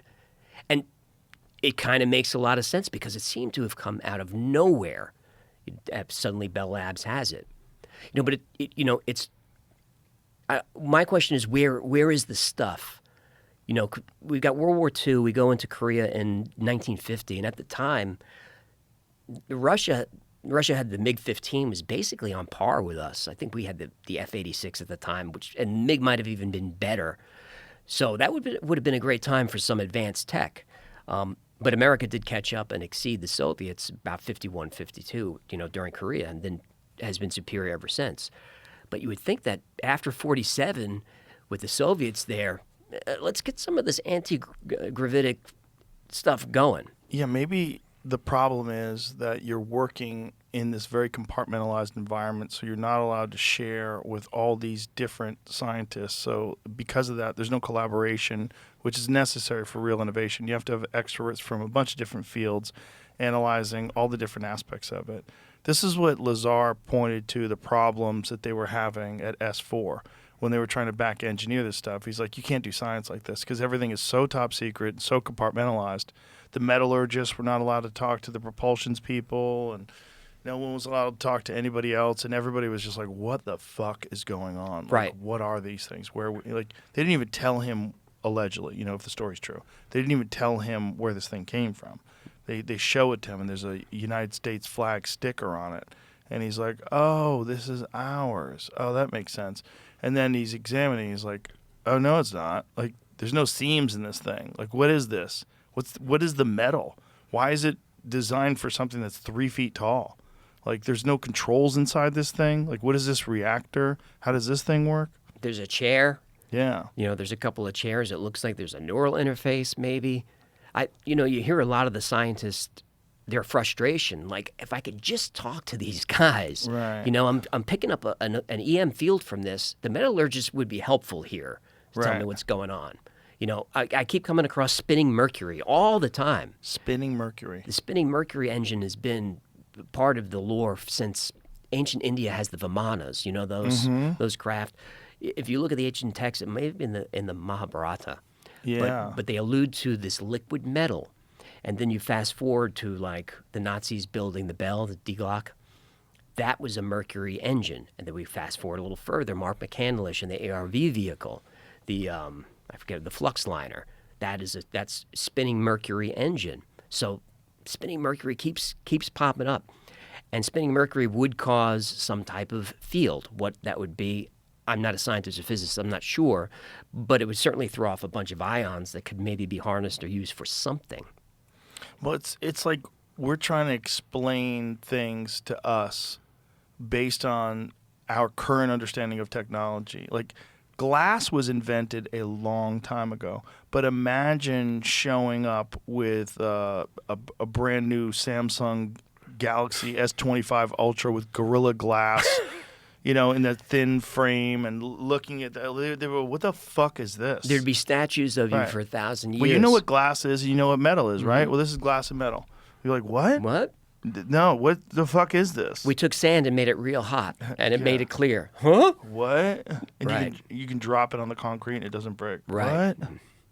Yeah. So just our current understanding of technology based on the origins of that technology, just metal and glass. You show someone metal and glass is thousands of years old. Show them what we have now with metal and glass. They'd be blown away. And you just keep going. Keep going. Go 1,000 years from now. Like, what does it all look like?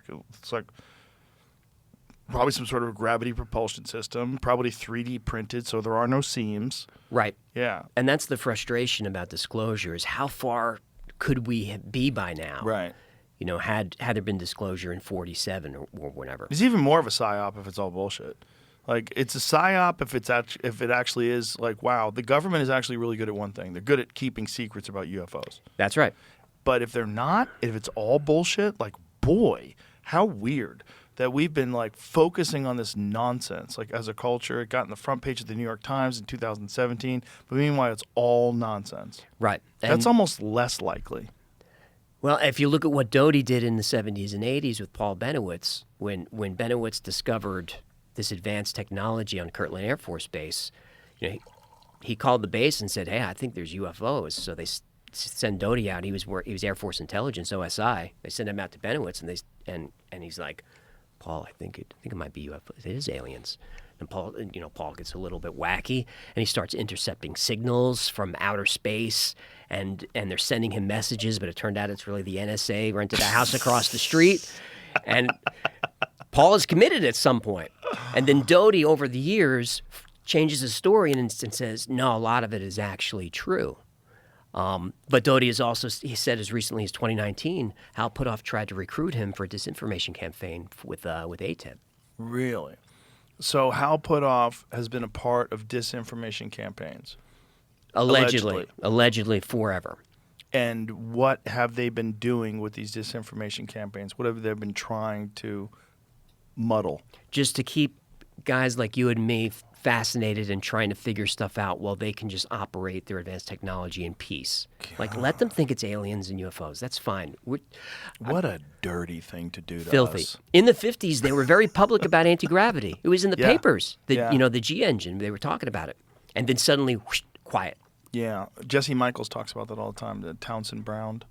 Yes. Yeah. Townsend, and Ning Lee, remember her story, the physicist who disappeared? Right. And then she died in a car accident after she came back from China. Oops. Whoopsies. Mm-hmm. Yeah. Yep. So that was AC Gravity. If you guys want to look that up, she used to give talks and all of that. Mm-hmm. She was funded by DOD for $400,000, so we know that for sure. And then she just goes dark. She goes dark for 11 years. Shows up, I think, in 2013. She's back. 2014, she gets hit by a car. Why is it so fun? I don't know. Mark McClan just found all that stuff, ended up killing himself All later this on. stuff is so fun, which is why the Y files are so good. Because it's like, I always get the same feeling when I watch your show. It's like, oh, what is the answer? What is real? What is it? But what is it about us that's so intrigued by these mysteries? I mean, there's so much that we know that is real. Just the nature of the cosmos itself, of black holes and solar nurseries and all the wild shit that's absolutely real. But there's these things that are like, yeah, but what is that? I don't think enough people are interested in it, to be honest. I think that's part of the problem.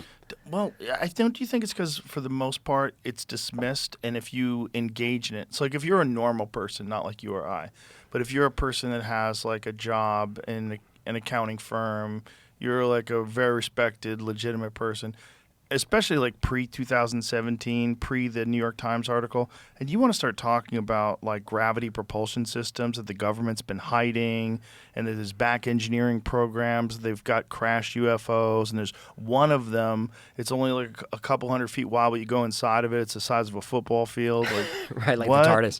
Yeah. Or the one in Korea that's so big they had to build a building around it because they couldn't move it. Right. I want to know what that is. Same.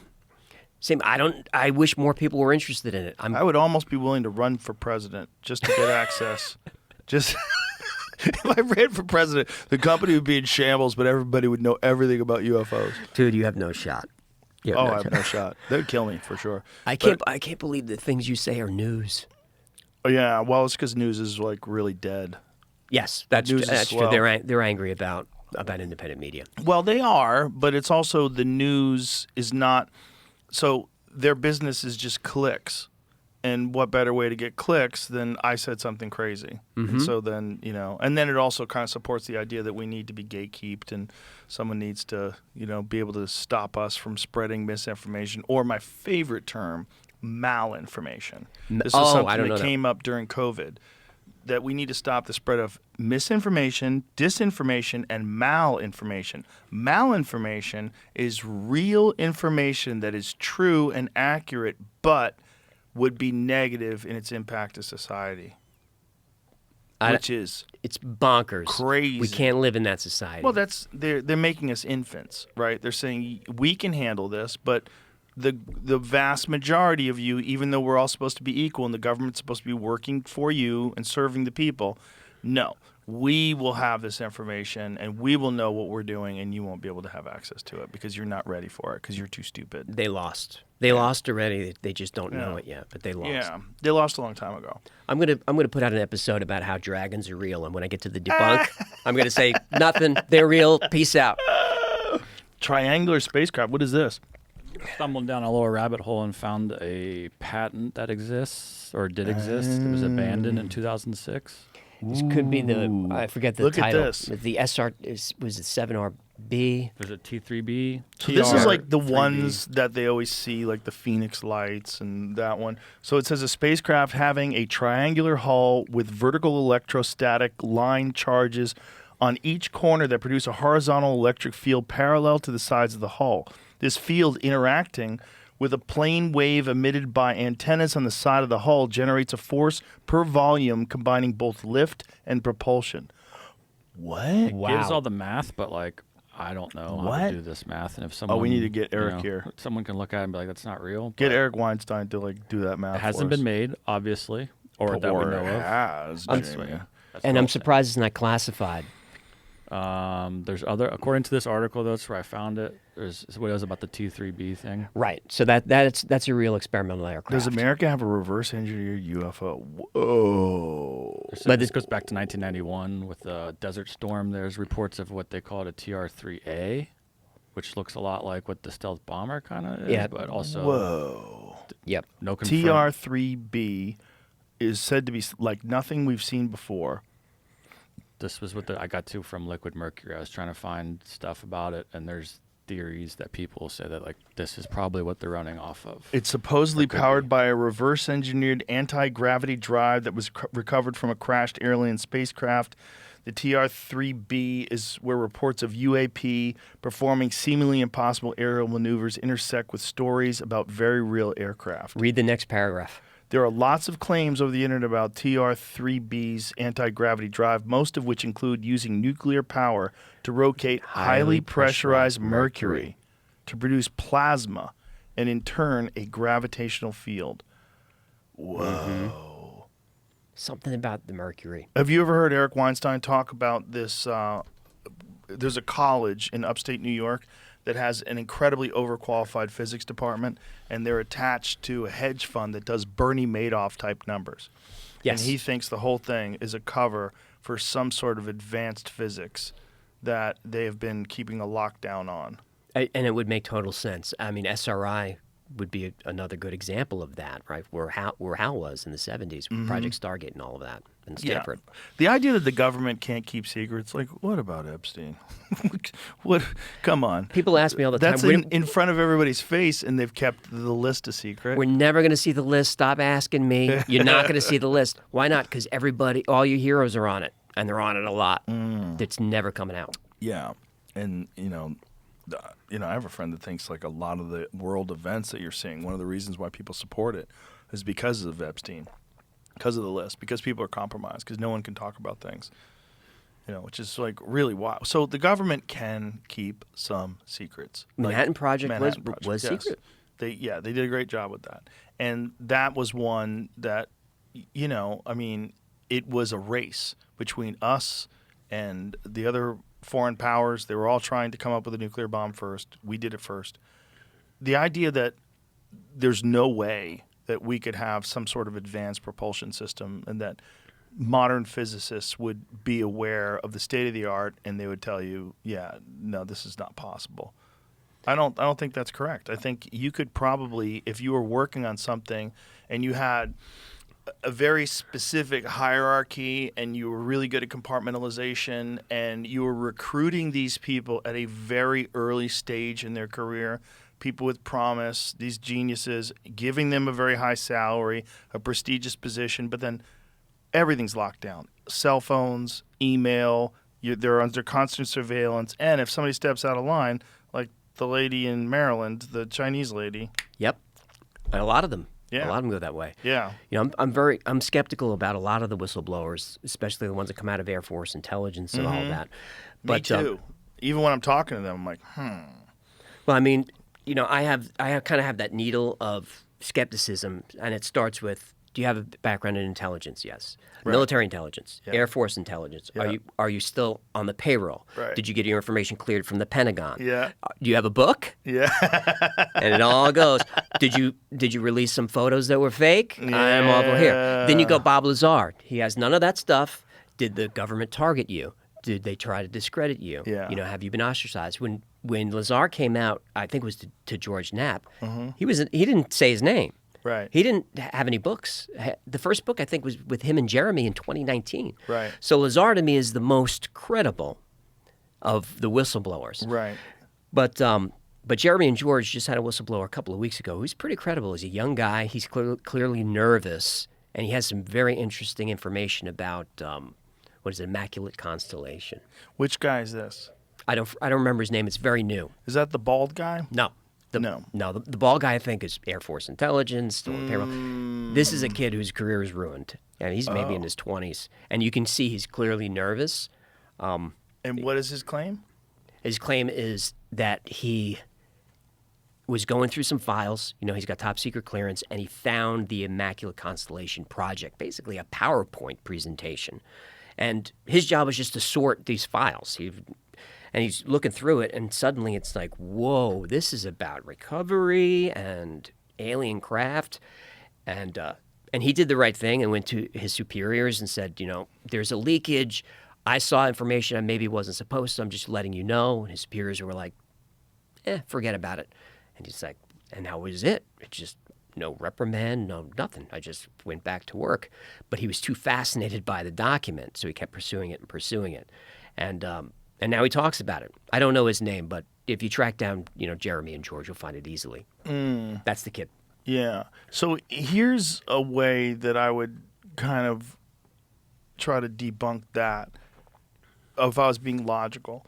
If I was the government and I did have some very sophisticated propulsion system that's beyond the understanding of what we think to be current state-of-the-art physics, like far beyond that, I think I might release a bunch of horse shit about UFOs. 100%. Yeah, I might put a bunch of that stuff out there to say, oh, it can't be ours. It's not ours. It's not of this world. Muddy the waters. Yeah, not just that, but attach like really kooky stuff to stuff that's real so that you think the real stuff is kooky. Right, like the drone scare. Remember that? That was very manufactured, and the press was all over it. We don't know where the drones are. They're all flying over the military bases, all of that stuff. What do you think that was? I know what it was. I've seen the NOTAM reports. You know what a NOTAM is? No. That's a notice to airmen. So pilots, private pilots, get warning of no-fly zones. And usually you'll see a lot of swaths carved out if, like, Air Force One's flying through. But for some reason, these NOTAM reports have all these little circles all around that you can't fly through where the drones were. And I've seen that. And when did the drones, they suddenly stopped? When? Right. Right before Inauguration Day. Yeah. And no one talks about the drones anymore. Yeah, it's gone. Gone. I mean, it was mainstream news all over the place. And they had people nervous. Yeah. They had them nervous, and I think that was the point. So you think they did it as a psyop just to Yes. see how people would react? I do. And remember, I know nothing. Right. But that is my opinion, is that it was a psyop. And that most of this is. If there are visitors and they are from somewhere else, wouldn't the best way to prepare us is to start flying a bunch of like really wacky shit that we have in the air and not explain it? That would be a good way to prepare us. Get us comfortable with seeing things hovering over New Jersey that defy what our understanding of drone capabilities are in terms of the time that they can stay in the air. Some of them were in the air like for 5 hours. But observed. if that's what was the reason to get us ready, it backfired because it freaked people out. People were very nervous about it. Like, so our military installations are vulnerable. Mm-hmm. People were very frightened. That was the other thing. Like Wright-Patterson Air Force Base had some drones, and then they had to shut the base down. And Wright-Patterson is like ground zero for all of it. Project Blue Right. Book. That Roswell recovery. went there. Yeah. The second crash. What's the second crash? The second crash was some miles north and west of there. And you'll hear Doty talk about it. And that's where other pilots were recovered. I think a total of 5 or Pilots. Like, the EBEs. Oh. The EBEs. And according to Doty and others, one of the EBEs stayed with the government, I think in Los Alamos, for 5 years, till 1952. There was EBA 1 or whatever. He liked strawberry ice cream. who doesn't? Who doesn't, right? That'd be the first thing I do if I went to Planet Serpos. What's the ice cream like here? Well, just the idea that they would eat like we eat seems crazy. Right. And then also they could breathe our air. Like, what are the odds of that? Well, the theories are, we never see alien shit or whatever, but there's always a rebuttal. Is that they have a metabolism that absorbs nutrients and their waste is recycled and all of that stuff. Photosynthesis or something. Something like Yeah. that. Well, they do seem genderless. Mm-hmm. Genderless, giant heads. I always say that the archetype, like the Greys, like Close Encounter Greys, if you go back to like Neanderthals, and then you go back to like Australopithecus, covered in hair, heavily muscled, and then you go to like the average dude who plays Call of Duty. Like what do we do? I play Call of Duty. It's fine. It's a great game. But you know what I'm saying? It's like people become like these frail, muscleless things, and then your head keeps getting bigger and bigger as the mind evolves. And then human capabilities increase in terms of like our ability to communicate telepathically, all these different things. No need for mouth noises anymore, so your mouth shrivels up to this little slit. And why are this the eyes vestigial- so big and black? Yeah. Because you're evolved underground. Oh, I thought it was like sunglasses built in. Well, it could be the same. Like that's what I thought. I'm like, well, that looks like sunglasses. Right. Like if you're gonna protect your eyeballs, if like your atmosphere is far brighter and you have to be able to see things. I think there was one retrieval story that had that, like one of the black eyes was half open, that they thought it might have been something Like a little shield. like a shield. Like it's a legit recovery story. I can't remember it offhand. Like camels have a weird shield over their eyes for sandstorms. Right. Yeah, like they have like an eyelid, a clear eyelid that covers over their eyes. They can like go through sandstorms and not get blinded. It's an interesting point that you brought up about Neanderthals and a lot of people don't know that just about 50,000 years ago, Neanderthals had basically an empire. Yeah. Over all of Europe and For hundreds of thousands of years. For they hundreds of existed. thousands of years. And then suddenly, boom, they're defeated by frail, weak, hairless humans out of caves. And it's attributed to, we figured out a bow and arrow. We could harass from a distance, projectile weapons. And that's how we defeated this vast empire of Neanderthals who were not stupid, who were Bigger brains than ours. bigger brains than ours. They had art, culture, music. They trained in warfare. They had organized warfare. I mean, can you imagine staring down the barrel of a division of organized Neanderthals coming at you? Right. Like essentially super athletes Yes, with chimpanzee-like strength. right. And speed Yeah. and intelligence. And we came out of the caves and defeated them. Okay. And eyes so large that they think their eyes they might have been able to see nocturnally. Mm-hmm. Yeah. I love that episode you guys did on Neanderthals. You debunked it at the end, but the idea that they were like more ape-like than they were human. They looked like Dark these skin, monsters, yeah. dark skin, fangs. And Yeah. That was a cool episode. Yeah. Mostly debunked, but yeah. But I mean, there probably was some hunting of humans. For sure.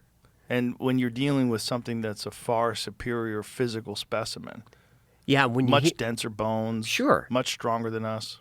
And when we know that we have some of their DNA in us, and it's, when you hear, oh, we interbred with them, that's not precisely how it went down, most likely. It's most likely the women were carried away.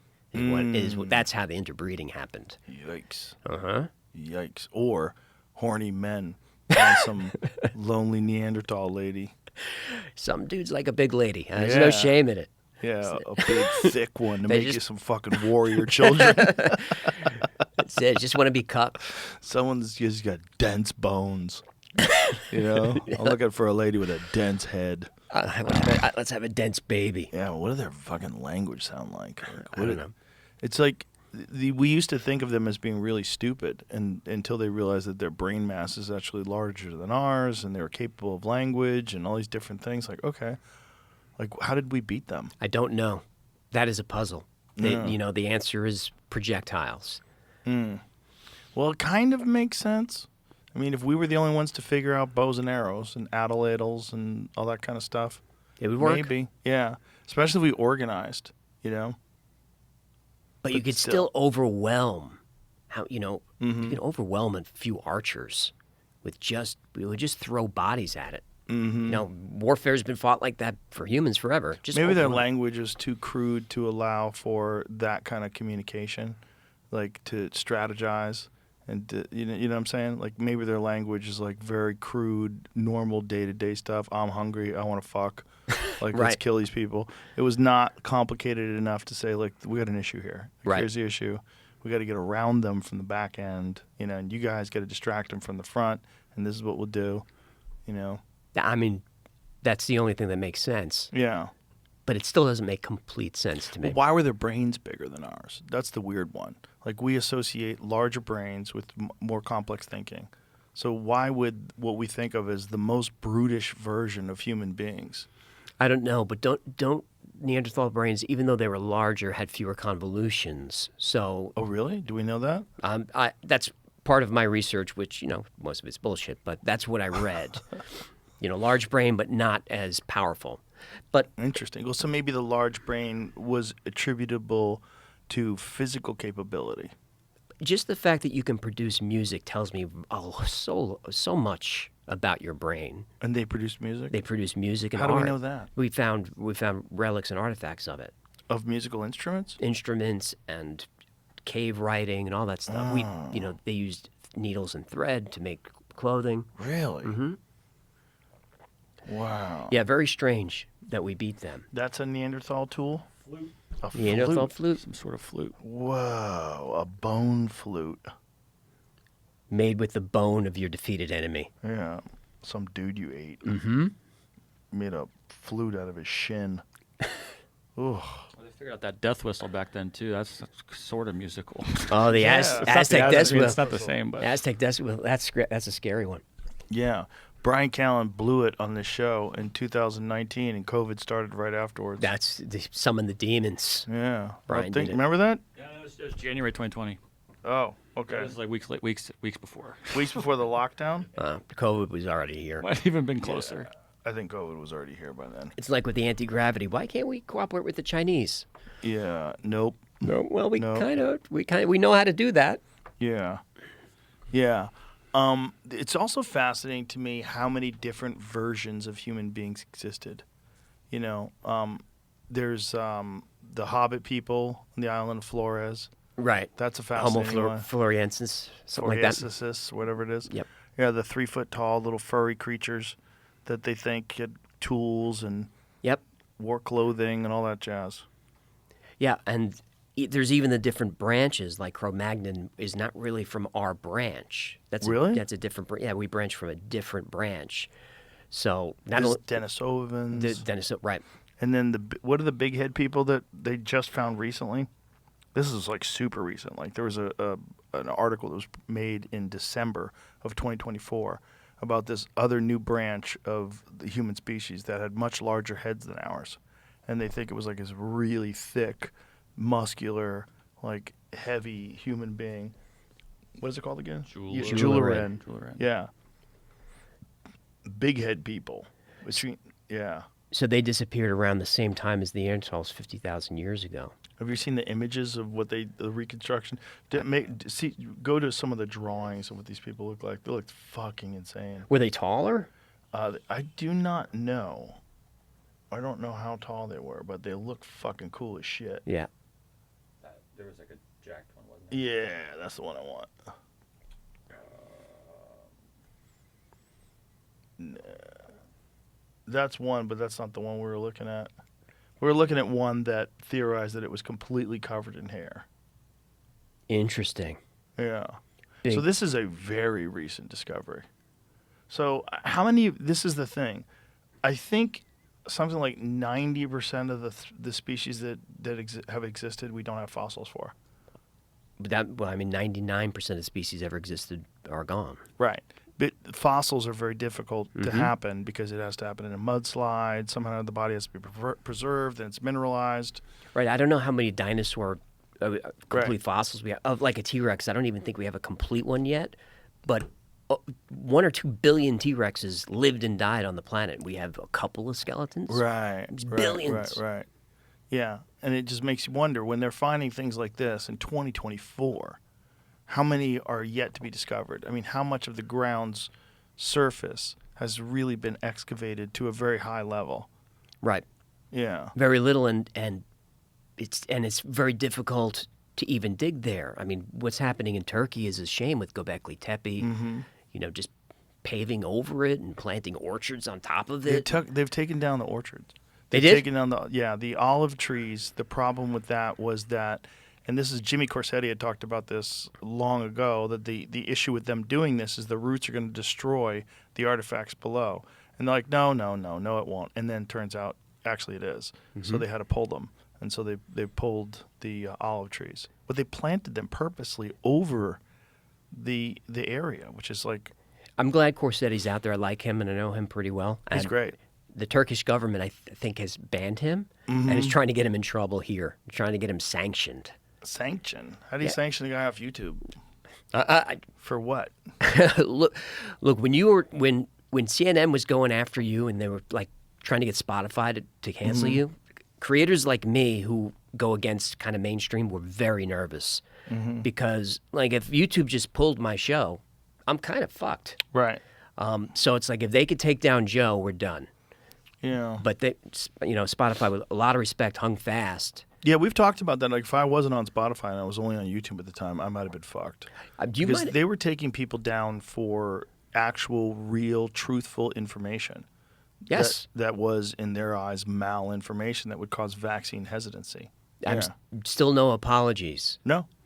But No. it was a risky time, to be non-politically correct, before it was safe to.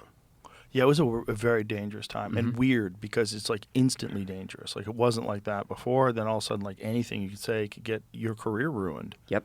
And again, everybody turned out to be right. Everybody was right that masks don't work. Everybody was right that the vaccine didn't stop the infection, didn't stop Wasn't a transmission. vaccine. It wasn't a vaccine. It has a bunch of side effects. The pangolin is nonsense. I mean, we all knew of it. that all of this. It was just intuitive.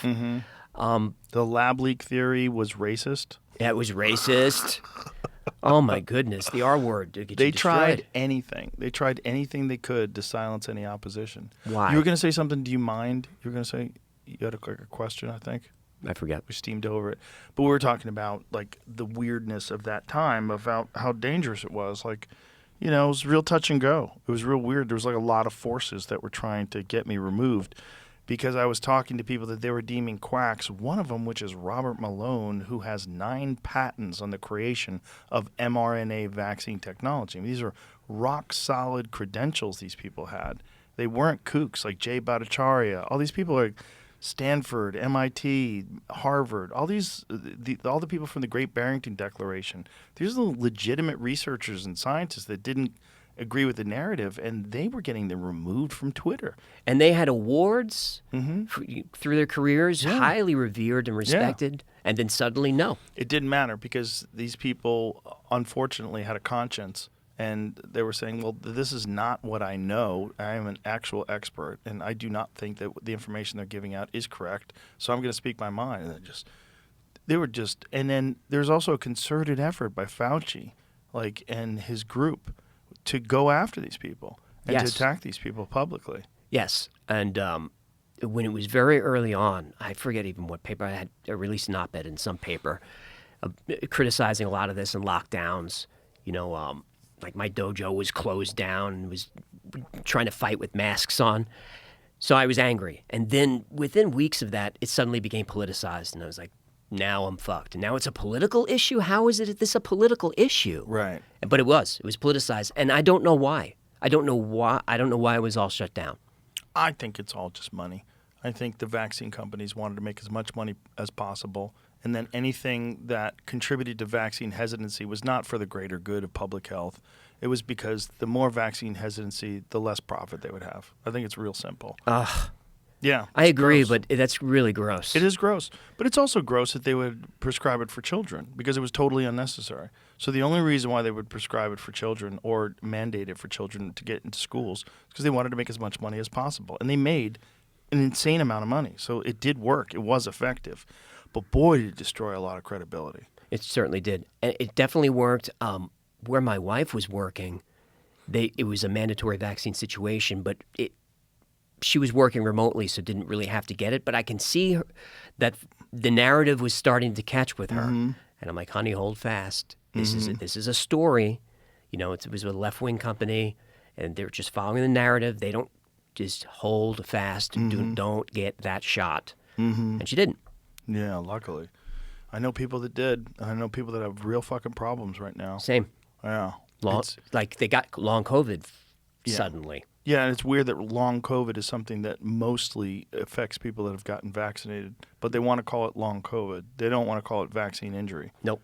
It's just, the whole thing is like very creepy because it just shows you if something is like very clear and obvious and it's a real disease and we know the origin of it now and we know that all this stuff has been done to obscure it, how many other elements of society, how many other stories that are in the news have also been distorted and twisted around in order to promote a very specific narrative? And how effective have they been at doing this? It's not like this is the only time they've ever done this. So COVID was kind of a window into disinformation and about how the government can use these ploys and manipulation and, using these tactics of humiliating these established scientists, ruining their careers, attacking their credentials. And what other things have they used these on? What other, geopolitical aspirations have they masked in all this bullshit? Like, the whole thing is just like, it's very disconcerting to find out that the people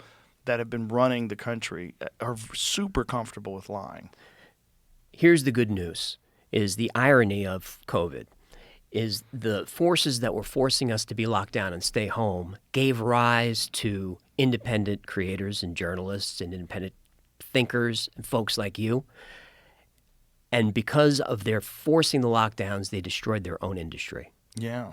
And there's no going back. I mean, I haven't watched MSNBC or Fox News in years. And you turn it on, it's like, this is just, I hear the same stuff from the left and the right. I just hear the same stuff. I get my news from YouTube, from all different sources, and that's what I want. And they destroyed their own industry. Yeah, and it's interesting to see, like, what is it going to look like, 5-10 years from now? Because 5-10 years ago, you never would have imagined that CNN would lose all its credibility. No, we watched, Desert Storm on there. Everything. Yeah, Everything. Always. When you wanted to get the news. And it was always also CNN was thought of being as this like sort of nonpartisan environment for the news. It just showed you what the news was. And then somewhere along the line, it became very editorialized, very opinion-based, and very, these people telling you to do your own research. Do not do your own research. Like, imagine saying don't read. Right. Don't read. You're not smart enough, AJ. Right. You think you can go read? Right. And absorb information. You're not smart enough to absorb information. Leave that to the experts. Don't listen to Rogan. He takes horse pills. Got that from his doctor. Well, it's also calling it horse dewormer was so stupid It because was so everybody knows stupid. it's used on humans. Oh, ivermectin's in my cabinet. But it's just a simple Google search would tell you that something's wrong. That's required medication for Yeah. Foreign Service. Yeah, so it's one of those things where you wonder after something like that has been happening, well, this seems like a playbook they're really comfortable with using. How many other things have they used this on? Like what other aspects of society are just complete horseshit? When did it really start? Right. Probably during the 40s. Maybe even before, because if you read War is a Racket by Smedley Butler, that was 33. General Butler, yeah, the business plot general. Yeah. Yeah, he was a very, very honest guy. Yeah. Yeah, if you guys don't know the business plot, it's worth looking into. They tried to recruit him to overthrow the government. Yeah. Yeah. Because he had all the troops at his disposal. Yeah, that was wild. They were going to have a coup They were going to in have the a United coup. States. Mhm. Yeah. And nobody has answered for that. No. That's the J.P. Morgans and that whole set. So this kind of thinking has been going on forever. And then there's also kind of gatekeeping of information, like hiding the truth from people in order to preserve narratives, in order to preserve power and authority.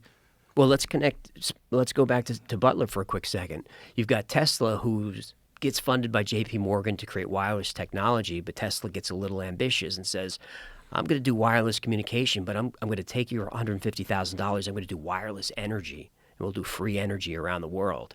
And Morgan's like, how do you put a meter on that? Tesla's like, what do you mean? This propel mankind forward. Morgan pulls his funding, tells everyone in the investment class, this guy's a kook, and if you invest with him, you don't do business with me.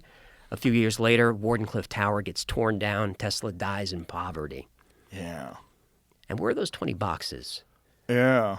And why was the government so quick to respond to that crime scene? Yeah, they showed up at that guy's house quick. They Yeah. gathered up all that information. I wonder what they got from that. Uncle John Trump there was in Yeah. charge of that. Right. What did they Yeah. get in those boxes? Donald Trump's uncle reviewed Tesla's death ray secrets and found mysterious royal letters. I think Boy, he looks like a Trump, doesn't he? he kind of does. That's And what Trump would look like if he didn't do the comb over. wasn't he working out at Wright Patterson as well Was he?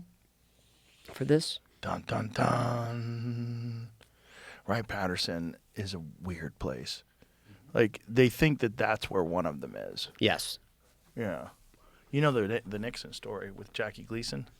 I know that Gleason was into UFOs. Tell the story. The story is Gleason got into UFOs because him and Nixon were drinking one day, and Nixon was like, "You want to see some shit?" I wish I was drinking with that. Can you imagine? And then he takes him, he flies him out to wherever the base is, and shows him a crashed UFO and these bodies that they have in freezers. And it was Wright Patterson? I do not know. I don't know if Jackie Gleason ever said. The story came from Gleason's wife, and it was an article in some sort of a magazine. But then there's the house that Gleason built in upstate New York that looked like a UFO. Like, Gleason built a home.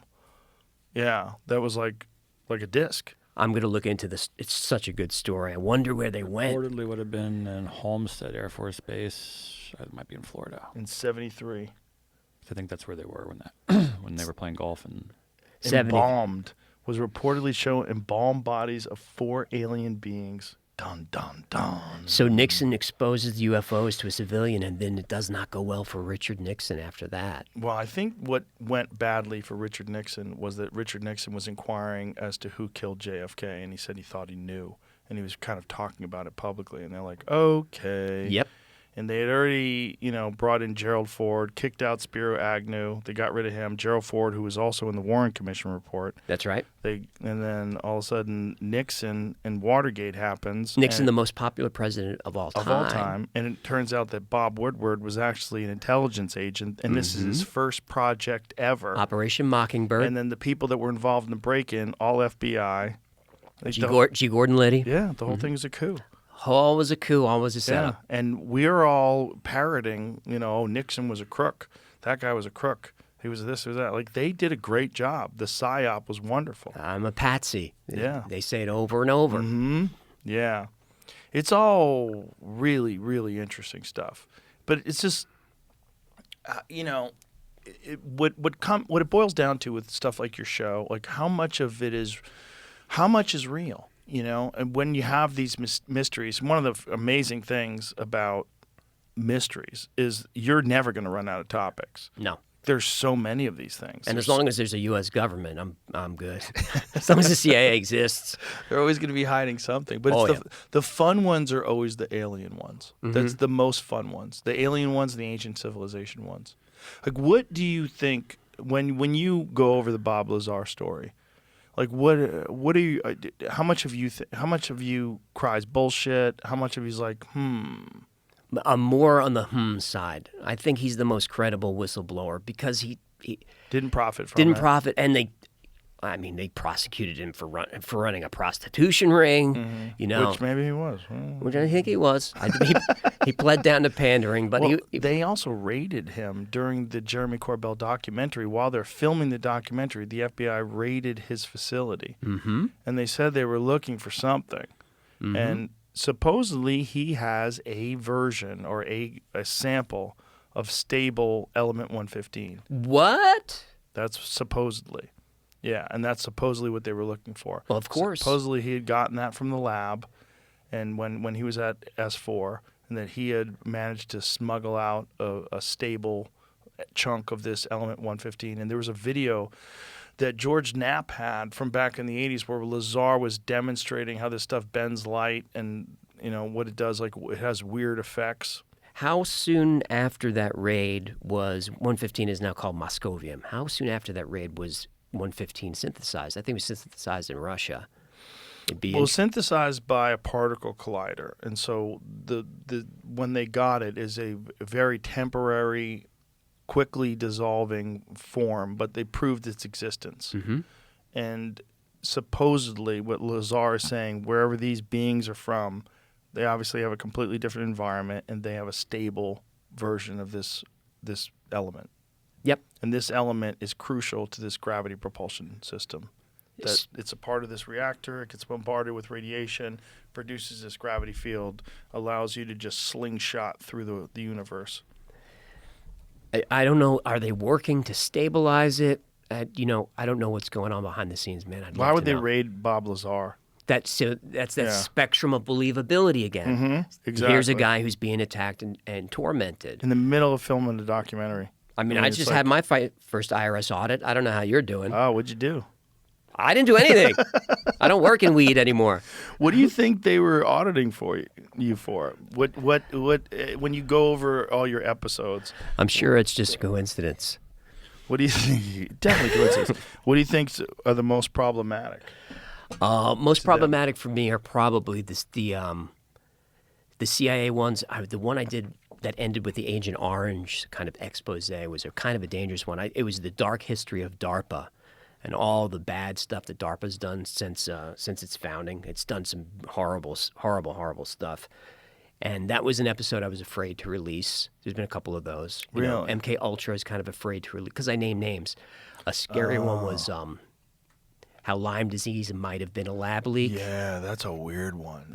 Bobby Kennedy fully believes that. That was Eric Traub was like the chief Nazi biowarfare specialist that was brought here, Operation Paperclip, And we do know that there have been some studies done where they were trying to devise diseases that they could aerial spray, whether it's through bugs or something, onto a population, overwhelm their medical system so they'd be easier to defeat. That's So you documented. the entire enemy super weak, everybody's weak over there, and then Also operations- documented is some ticks got out. Dun, dun, Dun, dun, dun, some ticks got out. So it's, when you look at Lyme, Connecticut as ground zero and it just spreads from there and there was no Lyme disease before, that's a scary one to release. Yeah. But whenever I get into Operation Paperclip, I always hammer home. These are Nazis. Werner von Braun is not a hero. He's a hero, but he's not a hero. A lot of these guys, these are all evil dudes. And most of the Operation Paperclip was just bringing over intelligence assets. They don't like talking about that. It's the 1,200 scientists that we learn about. It's not the 6,000 intelligence agents that just lived here until the Right. 70s and 80s. Right. All with their fucking dueling scars on their faces. Scary looking dudes, like right out of Indiana Jones. Right, SS on the shoulder. And that's what was a part of NASA. That was running NASA. Like Right. Werner von Braun was an actual Nazi, and he was the head of NASA. And SS Nazi. So the V1 rocket program killed 3,000 people in London, but killed 30,000 Jewish slaves building the rocket. 10 times more people died building the thing. And if you didn't work hard enough in the rocket factory, they would just hang you from Yeah. the rafters. But Yeah. von Braun said he didn't know anything about it. And all of his team said, we didn't know anything about it. Okay. Well, that's convenient. Well, every time I bring up someone who's from there, I just remind everybody, these are Nazis, these are liars, these are bad dudes. That doesn't mean, they didn't do amazing things for America, because you could do both. Yeah, that's what's weird. The V1 rocket eventually becomes Saturn V, which takes us to the moon, allegedly. Allegedly. That's the allegedly. Yeah, That's my favorite one. Same. Did you ever see the episode I did with Bart Sabrell? Yes, and I talk to Bart from time to time. He's Boy, he's all in all in. for decades. Eventually, I'm going to do a conversation podcast, and he'll be one of the first guys I have on. I had dinner with Bart Sabrell in like the year 2000, 2003 or something like that. I had dinner with him in Los Angeles. I had seen A Funny Thing Happen on the Way to the Moon. What year was that? Great documentary. released? What year was A Funny Thing Happen on the Way to the Moon released? So it was like shortly thereafter. Somehow I do not even remember how I got connected with him. But we had dinner in Los Angeles at this Italian restaurant. I sat down with him. 2001. 2001. Yeah, so it was probably around 2003 that Bart and I had dinner. And then, 22 years later, I had him on the podcast.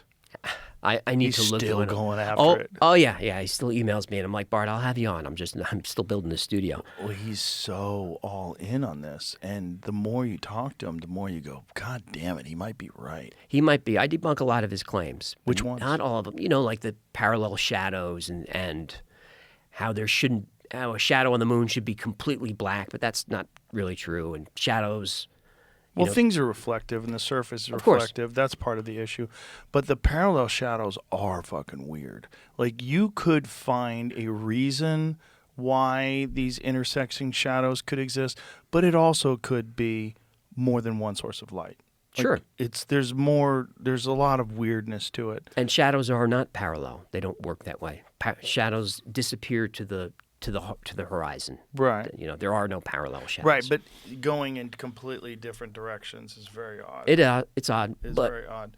That's not nearly as odd as I mean. There's so many different things. You know, there's so many things, like how goofy it looks when that craft lifts off from the moon and takes off into space. And it's wobbling around like it's on a fucking string. it looks like it's on a string, and it you know, looks so fake. the camera tracks it nicely. Yeah, pans.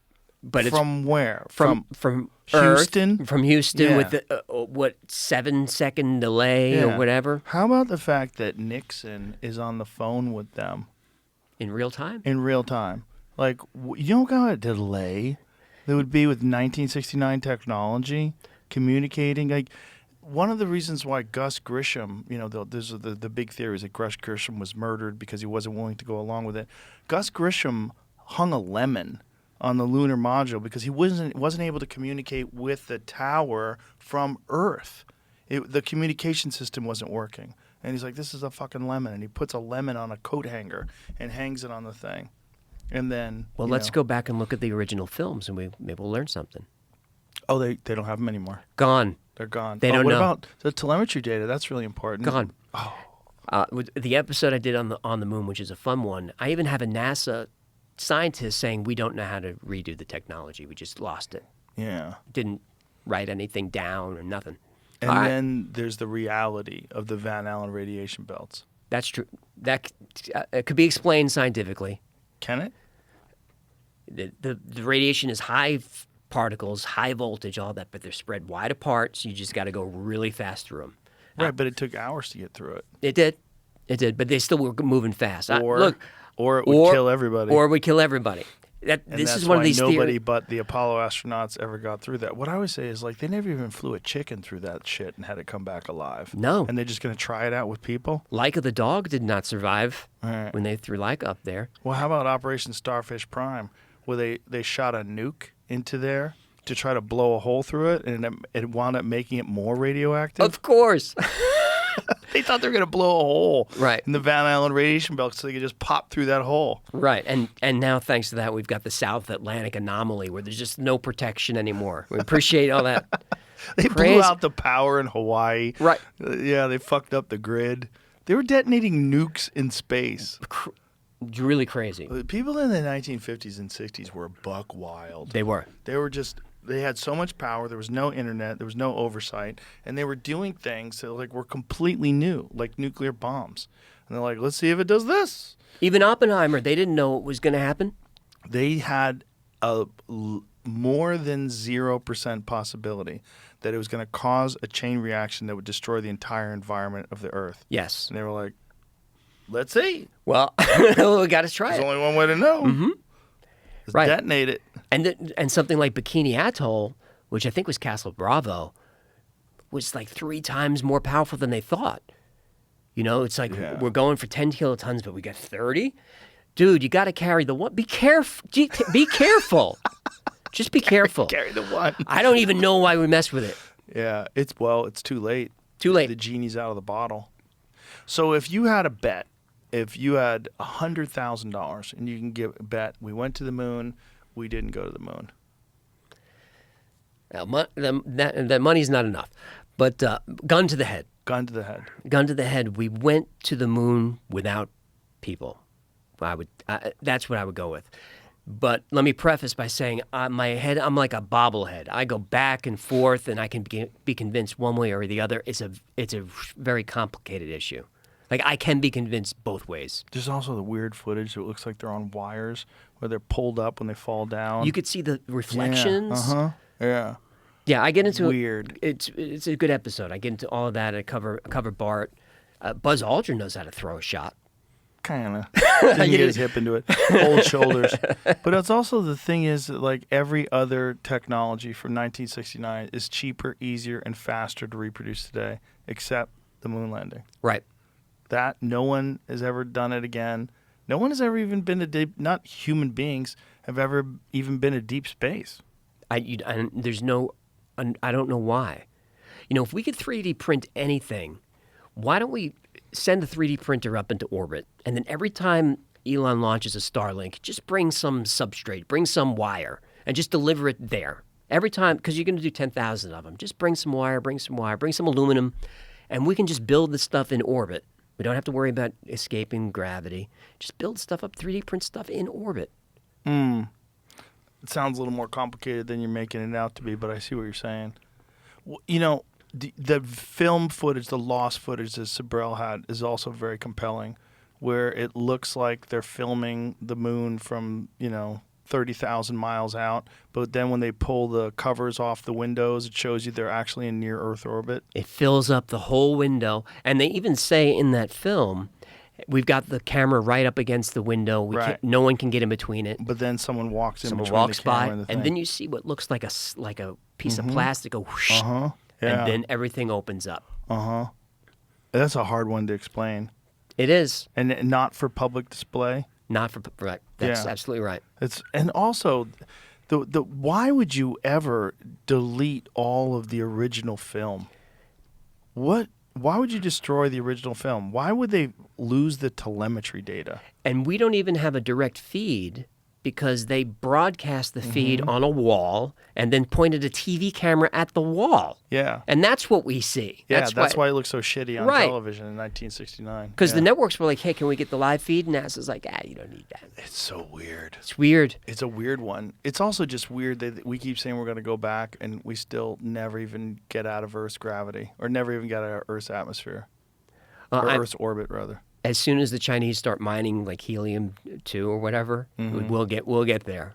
And people always say, "Oh, well, there's photographs of the lunar lander on the moon. You can see it." Like, how'd they get that buggy up there? How'd they piece that buggy together? In Yeah, that little tiny ass fucking lunar module. Because you can see the tracks up there, if you believe the stuff. Right? What does that mean? How easy is there's video of me selling Kentucky Fried Chicken. Oh, I got to look that up. There's you know what I'm saying? There's I got to write that down. It might not even be Kentucky Fried Chicken, but it's like there's AI video of me hawking all kinds of stuff that I've never even seen. I know, you show up in my feed. I'm like, he's selling chicken. It's all fake. But- But that is easy to fake because it's blurry nonsense photos. In my episode on the face on Mars, I show exactly how NASA copy and pasted cloud formations. You literally see it's the same cloud formations. And then you see the Mars photos. They copy and pasted chunks on Mars. They did that. Like, I didn't make that up. I just What do you mean by that? They copy and pasted chunks on Mars. You've got this Martian rock face. or whatever. Cydonia. Cydonia is where the face was, and the alleged city, and What all about that kinds of square? And the square's crazy. The and square, but that's a recent one that we've been seeing. Yep. That one's nuts. Cydonia was one of the original landing places, and they changed it at the last minute. Why? Land there and go to the face. Let's see. Because if you don't know the story about the face on Mars, the first image is it does look like a face, and then suddenly the images got blurrier, and then it was just kind of a plateau. It was, pareidolia. It wasn't really a face. Right. Well, then land there. Drive, Sojourner over there, whatever. Let's have a look. What's crazy is that the face is right down the street from the square. Yes. The square, to me, is way more compelling than the face. Because if the second images were more clear and it really is just, how do you say that word again? Pareidolia. Pareidolia. If that's really what it is, that kind of makes sense.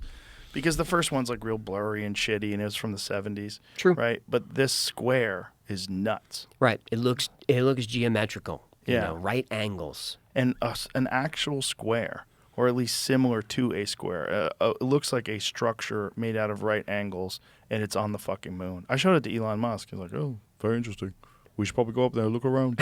We should. Yeah. I mean, they're finally admitting that Mars used to have an atmosphere and and oceans, giant oceans. They're And finally they emitting found it. frozen water on Yep. Mars. Yeah, which is like, okay. Yep. Well, if we go back millions and millions of years, like what did it look like? What was going on there?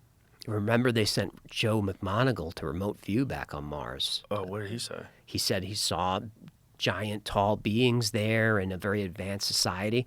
And Joe McMoneagle, part of the Project Stargate remote viewer, so that he goes into his thing and he's drawing the aliens and the cities and all of that. But he didn't know where he was looking. They wouldn't tell you at first. And then he's done. He comes out of his trance or whatever, opens the envelope, and it says Mars with coordinates 1 million BC or something.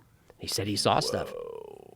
And Stargate, again, Ingo Swann saw all kinds of stuff on the far side of the moon, which I don't hear covered a lot with Ingo, but he remote viewed the moon because he always wanted to do more stuff. He's like, I don't want to look at a bridge. I want to go to the moon.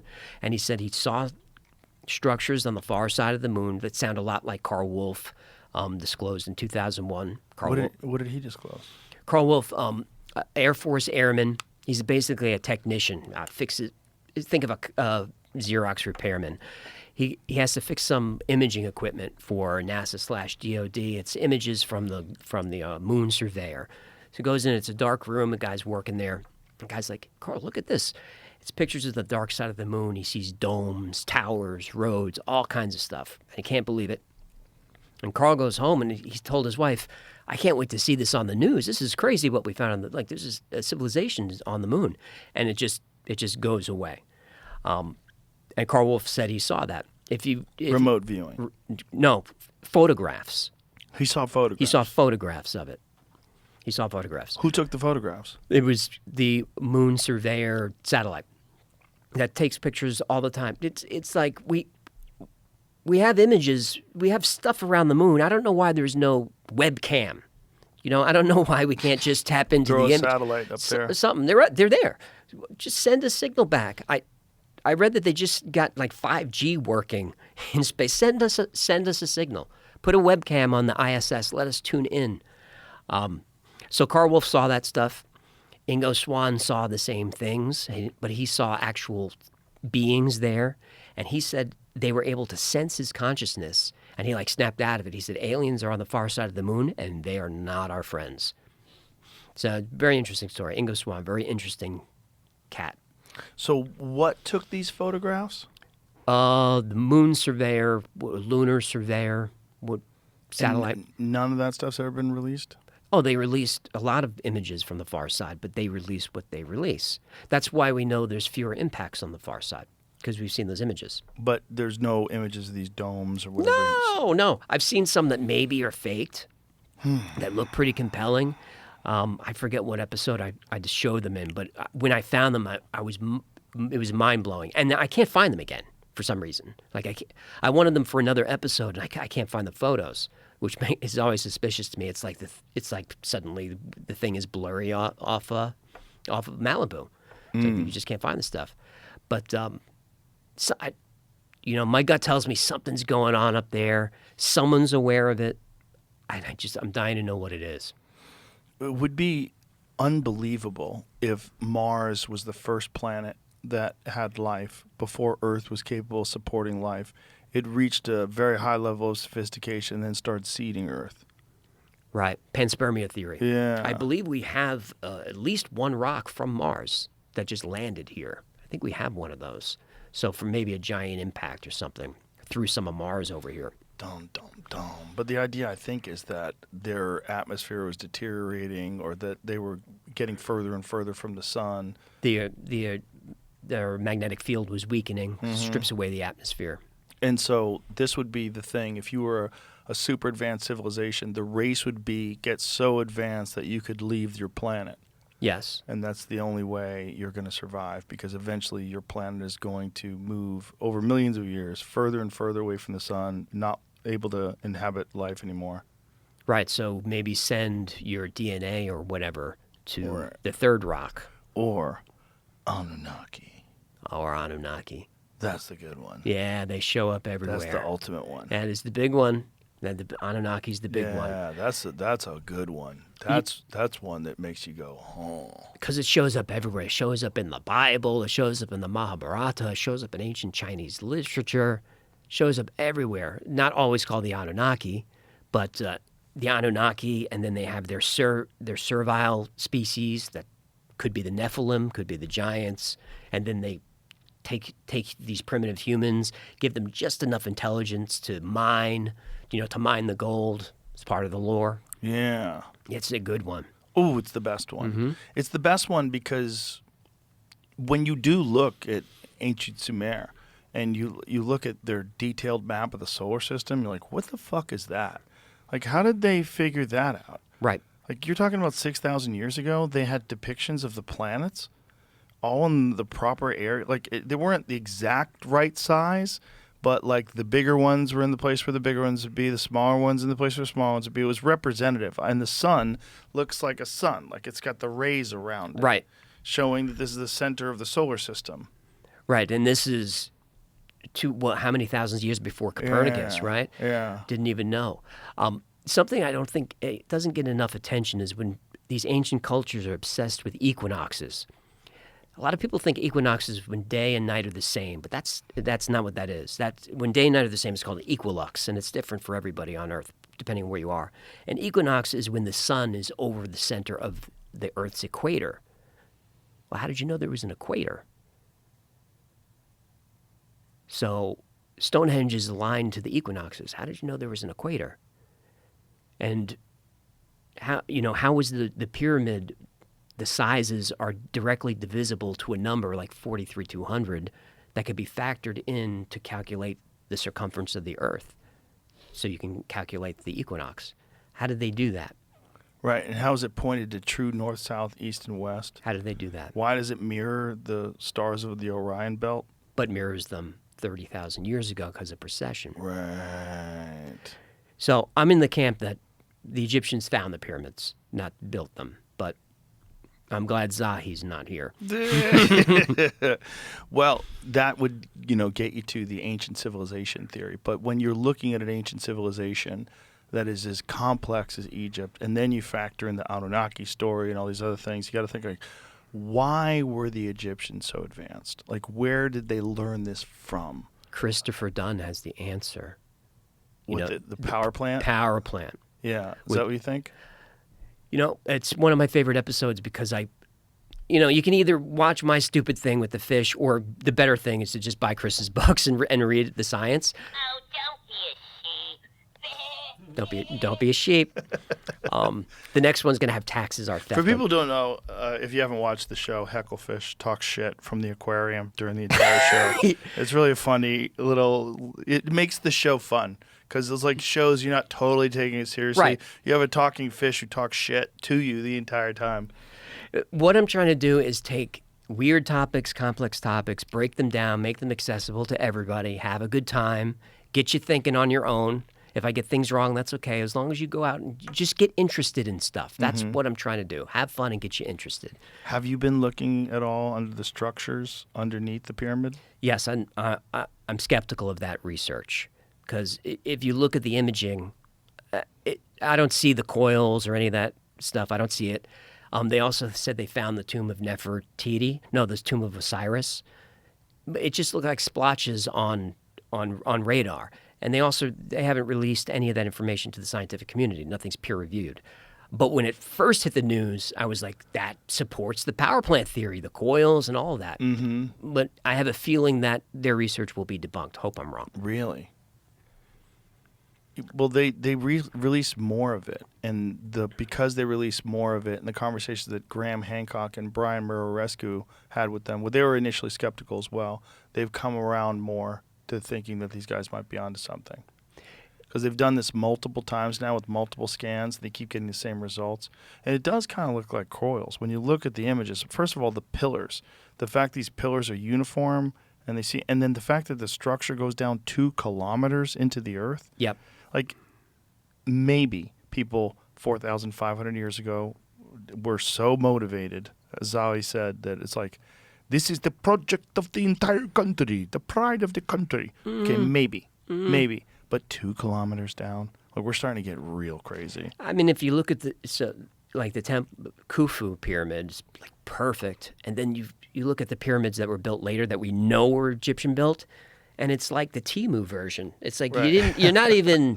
It's like a mess. It's just a pile of rocks. Yeah. Where the Great Pyramid is precise. And there's no reasons for these different chambers. And the chemical residue, why? And why are there copper rods going down into the aquifer, which is exactly the technology Tesla was using at Wardenclyffe Tower, the same exact technology. Why? You know, there's hydrochloric acid. We have evidence of that. And we've got the zinc sulfide, and it creates hydrogen atoms that go up the gallery. And then there's an opening that's exactly the right wavelength for hydrogen to flow through. And it resonates at 440 hertz, and it makes an F-sharp chord. And you've got it's tuned inside the king's chamber to exactly that chord. Or, you know, maybe it's just a place for a dead guy. You know, why use rose quartz, which is so highly, you know, the rose granite is so dense with quartz. It's very rare, but it creates a lot of piezoelectricity when you apply pressure to it. And hydrogen could do that if you pumped it through the king's chamber. It's so fascinating to me that the gatekeepers are so they're so reluctant to even consider any possibility that it might have been something other than what they've initially asserted. It's frustrating, but it ruins their career and their reputation. It's like everything you said was wrong. Over time, I have a buddy who just went to Egypt, and he hired these two archaeologists to take him on a tour, and both of them were saying there is no way the actual mainstream story is accurate. They're like, there's no way. Like, this stuff is beyond. And then as he was like going through it with them, he said he was just fucking blown away. He said, I haven't been, but he said, you can look at it all day on television and on your laptop. When you go there, you're just like, what the fuck? I'd love to see it. Yeah, we should go together. Let's do it. Let's go. Let's go. Zahi wants me to go with him, but I just don't think I could. I think after an hour, I'd be like, dude, I got to get away from you. Yeah. You're freaking me out. He'll ruin everything. I discovered this. This is my discovery. Yeah, it just... He didn't even mention the limestone from Tour. Didn't even touch on it. What's the significance of that? It's a great insulator of electricity. It's also mined from very far away. We know it was definitely there. Herodotus talked about the limestone pyramids that could be seen from the mountains of Arabia. So Herodotus, they were still there. We know that the limestone facing was there because a lot of it was looted after a couple of earthquakes. They built bridges out of it. You can go touch it. It's there. But he didn't talk about it. But if the pyramid power plant theory is true, then you use the limestone as an insulator. Inside, you've got the granite, which creates this piezoelectricity. And then you've got this other limestone in between that kind of keeps everything modulated. So if it was a power plant, like what was it powering and how was it doing that?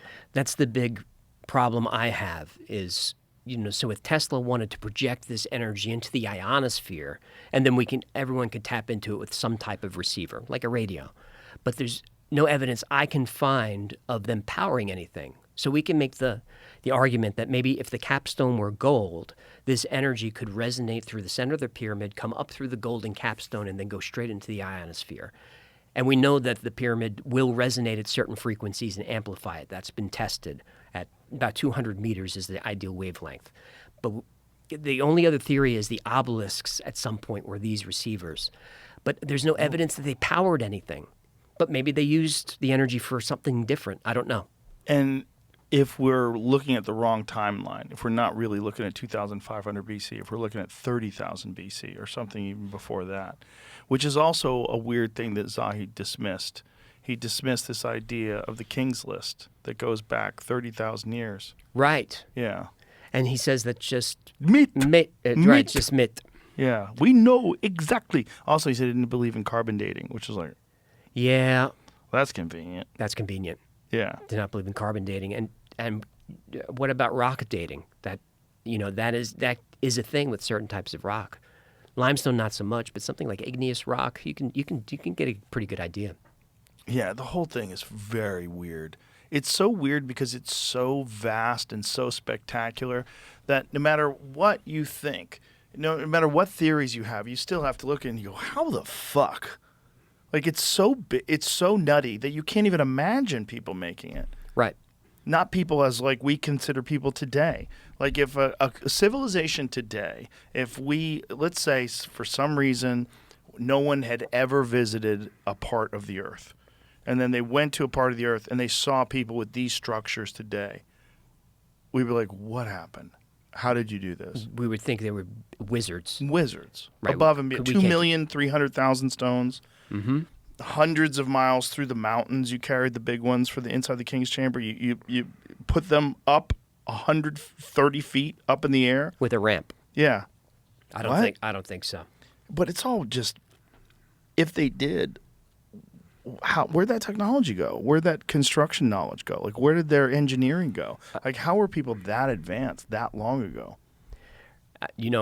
I like the acoustic levitation theory is an interesting one where they use sound vibration to lift heavy objects. We see that occurring throughout history as part of lore. But even in the 1930s, a British, maybe he was an archaeologist, naturalist, went to see Buddhist monks, and using instruments, he watched them levitate heavy objects. And there's film of it. This is all a legend. And when he went back to the UK, they seized the film. But they were using instruments and chanting to levitate these rocks up a cliff face to build whatever they were building. Well, how about that wacky dude in Florida that made the Coral Castle? Oh, yeah, that's Edward Lee Scanlon. It's hard to find, but I found him using levers and pulleys and stuff to do it. It's still amazing what he did. Yeah, by But- himself. By himself. He's like 5'1", Yeah. 90 pounds, and I think that door is tons, and you can push it with your finger. That door in the Coral Castle is amazing. And supposedly did it for his girlfriend, I didn't right? read for that. his beloved. Yeah, he did it to impress a lady. You went too far, man. You don't have to do that. Just buy a nice car. don't do the she doesn't care. Anybody could buy a nice car. I'm gonna rock this chick's world. Literally gonna rock her. She's gonna see my Coral Castle and be like, this motherfucker's the one. She bailed. You bail if a dude builds you a castle. You're like, look at the time. Mm-hmm. Gotta go. Mm-hmm. Yeah. When you do these shows and, you've amassed like this channel now with all these like fascinating things, which ones to you are the most exciting to create? The most exciting. Like one of the ones you get really jazzed about. The ones that kind of shatter my belief system, like the hollow moon or the crop circles. The idea of the moon being hollow is because they shot something into the moon and it rang like a bell. Right. Right. A few things. One was they deliberately crashed their rocket into the moon, and there was seismology. Seismographs were placed in the moon to check what would happen, and it did reverberate. But mainstream science says it reverberates because it's extremely dry, and that's why sound waves travel like that. That's what they say. But other scientists have said it seems to be, if it's not hollow, there are hollow cavities within the moon. And why do they think that? Just the way that the sound travels, and just how there are parts of the moon where the surface dirt is, let me get this right, where the surface dirt is older than the dirt underneath. The soil on top is older. And the only way you can do that is through excavation. Moonquakes, yeah. And the moon had volcanoes on it at some point. Passive seismic experiment size monitors were placed during the Apollo 12 mission, remained active until 1977, recording both natural and human-made moonquake alike. Human-made moonquake. Also, why are they doing that? Right. Why are you trying to make moonquakes? In fact, moonquakes happen fairly regularly as space debris like asteroids hit the moon more frequently than Earth because the moon's atmosphere is much less dense. Right above it, it described that the Apollo 12 mission was the first human-made moonquake. They detonated or they crashed the module back on the surface. 1 ton of TNT. Good idea. Oh, wow. First human-made moonquake to take place, the PSC seismometers record the resulting vibrations, which were much bigger and lasted much longer than the scientists had anticipated. They were far different from the earthquake vibrations we're familiar with. And that next paragraph said it's because the moon is 60% as dense. Which doesn't mean it's hollow, but it's just different. Right, right. So interesting. if the collision theory is true, which is the mainstream theory, then the moon was made mostly out of Earth's mantle, which will be less dense, is why. It just kind of clipped us. Yeah. But the moon is weird. Yeah. So the hollow moon one freaks you out. Crop circles. Crop circles, though, those are the fun ones. I do the government conspiracy ones are interesting to me, but a lot of times they make me angry. So it's not really fun, but I think it's important. Like the CIA stuff, MK MK Ultra. MK Ultra and Agent Orange. That stuff really makes me angry. Yeah. The DARPA episode, I end up kind of losing my temper and crying a little at the end, which I didn't mean to do. And it was just in the course of the research. Just that's what happens. Things start to unfold. I just wanted to see DARPA's history. And as I'm learning about it, it's like, oh, these guys did some bad, bad stuff. And then when you get to Vietnam and, you got the chemical company Dow Chemical and DuPont and all this creating Agent Blue, Agent Purple, Agent Orange. Yeah. And more American soldiers got sick than actually got killed in the conflict. I dedicated the episode to my father-in-law who had all kinds of injuries from Agent Orange. The government denied any responsibility for years. They finally agreed to a settlement in 1981. He applied for his benefits, and the government made do. They kept their word. He got his settlement 40 years later. Jesus. And even that's never going to be enough to It's deal not. with all those health problems. Right. So your country needs you, and you answer the call. And then when you need your country, take a number. And your country needs you based on a false flag. Gulf of Tonkin. Yeah. Which Yep. is also very dark. The LBJ. idea that they fake attacks to get us to go to war. And then there's Operation Northwoods, which is a really wonky one. That was the one to get us into Cuba. Yeah. And that was probably the beginning of the end for Kennedy, because I believe Kennedy put a stop on Northwoods. And Bay of Pigs wouldn't allow air support. Right, he got screwed on Yeah. that. And the Bay of Pigs, that was the end. That was where Kennedy says we need to start again. We got to dismantle this and start again. Jeez. I can't rely on my intelligence community. And Jeez. and Eisenhower, he talked to Eisenhower a lot, and Eisenhower gave him advice and said, "Watch out for the CIA. Keep an eye on them." Because remember when Eisenhower left, he gave that famous farewell address where he said, "Beware of the military-industrial complex. Yes. You make war profitable, you're going to have more war." Because America was never like that before. We had a defensive military, not an aggressive military, forever.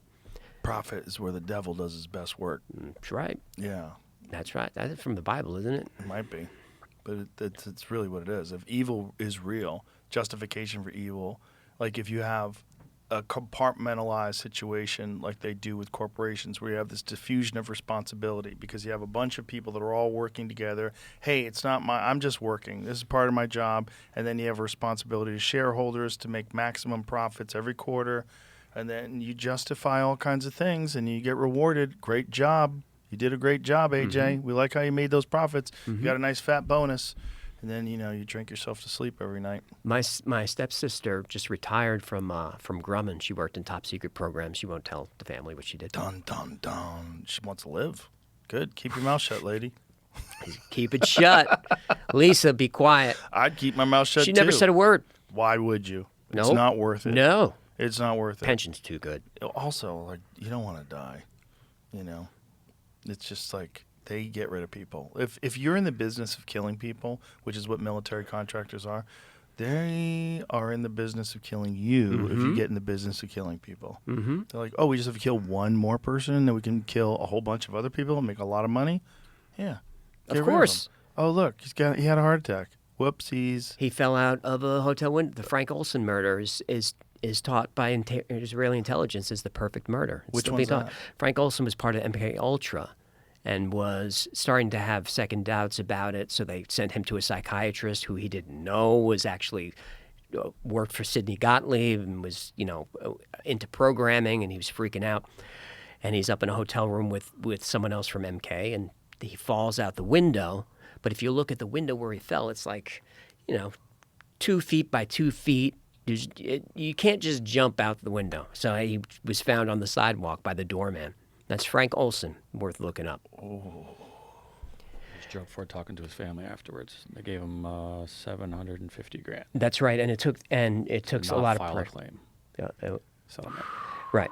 Right. And it was be quiet. We'll give you the money, but be quiet about it.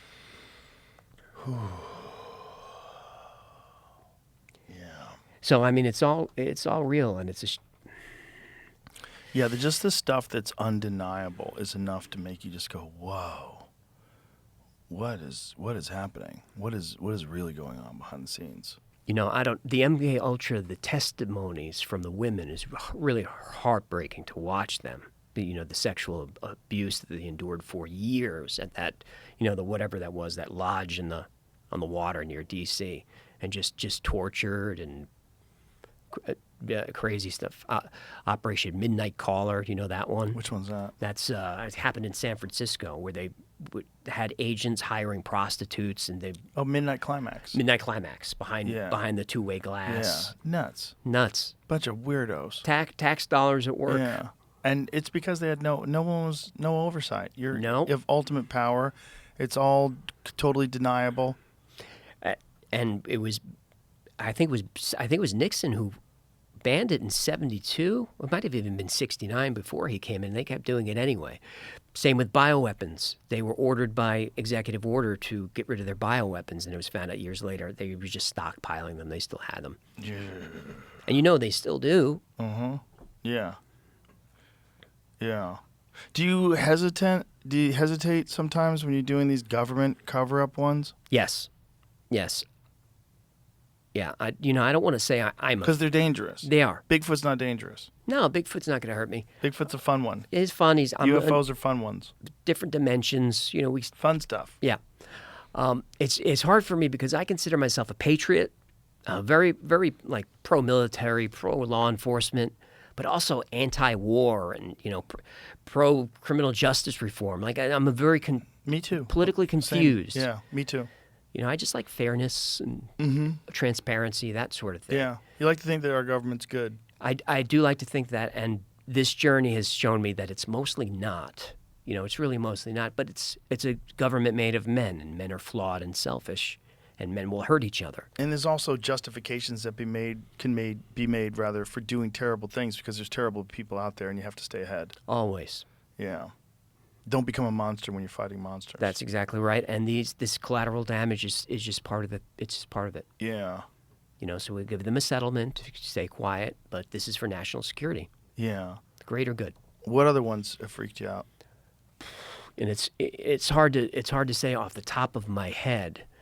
MK Ultra is a tough one. I have covered Northwoods and some of those. Operation Gladio was a crazy one. That was where the CIA was killing civilians after World War II. Alan Dulles. I'm going to do an episode on Alan Dulles, the Dulles brothers, their connection to the Nazis, and all of that. That's going to be a dangerous one. What were they doing? They were killing people for what reason? So we had to fight communism. So they trained a secret army, a civilian army in Italy to bomb civilians and then blame it on the communists. The communists at that time were the most popular party in Italy, post-war, because they had just went through fascism, right, with Mussolini. So you just it always swings too far the other way. Right. So we swing way the other way. Communism, very popular, can't have that.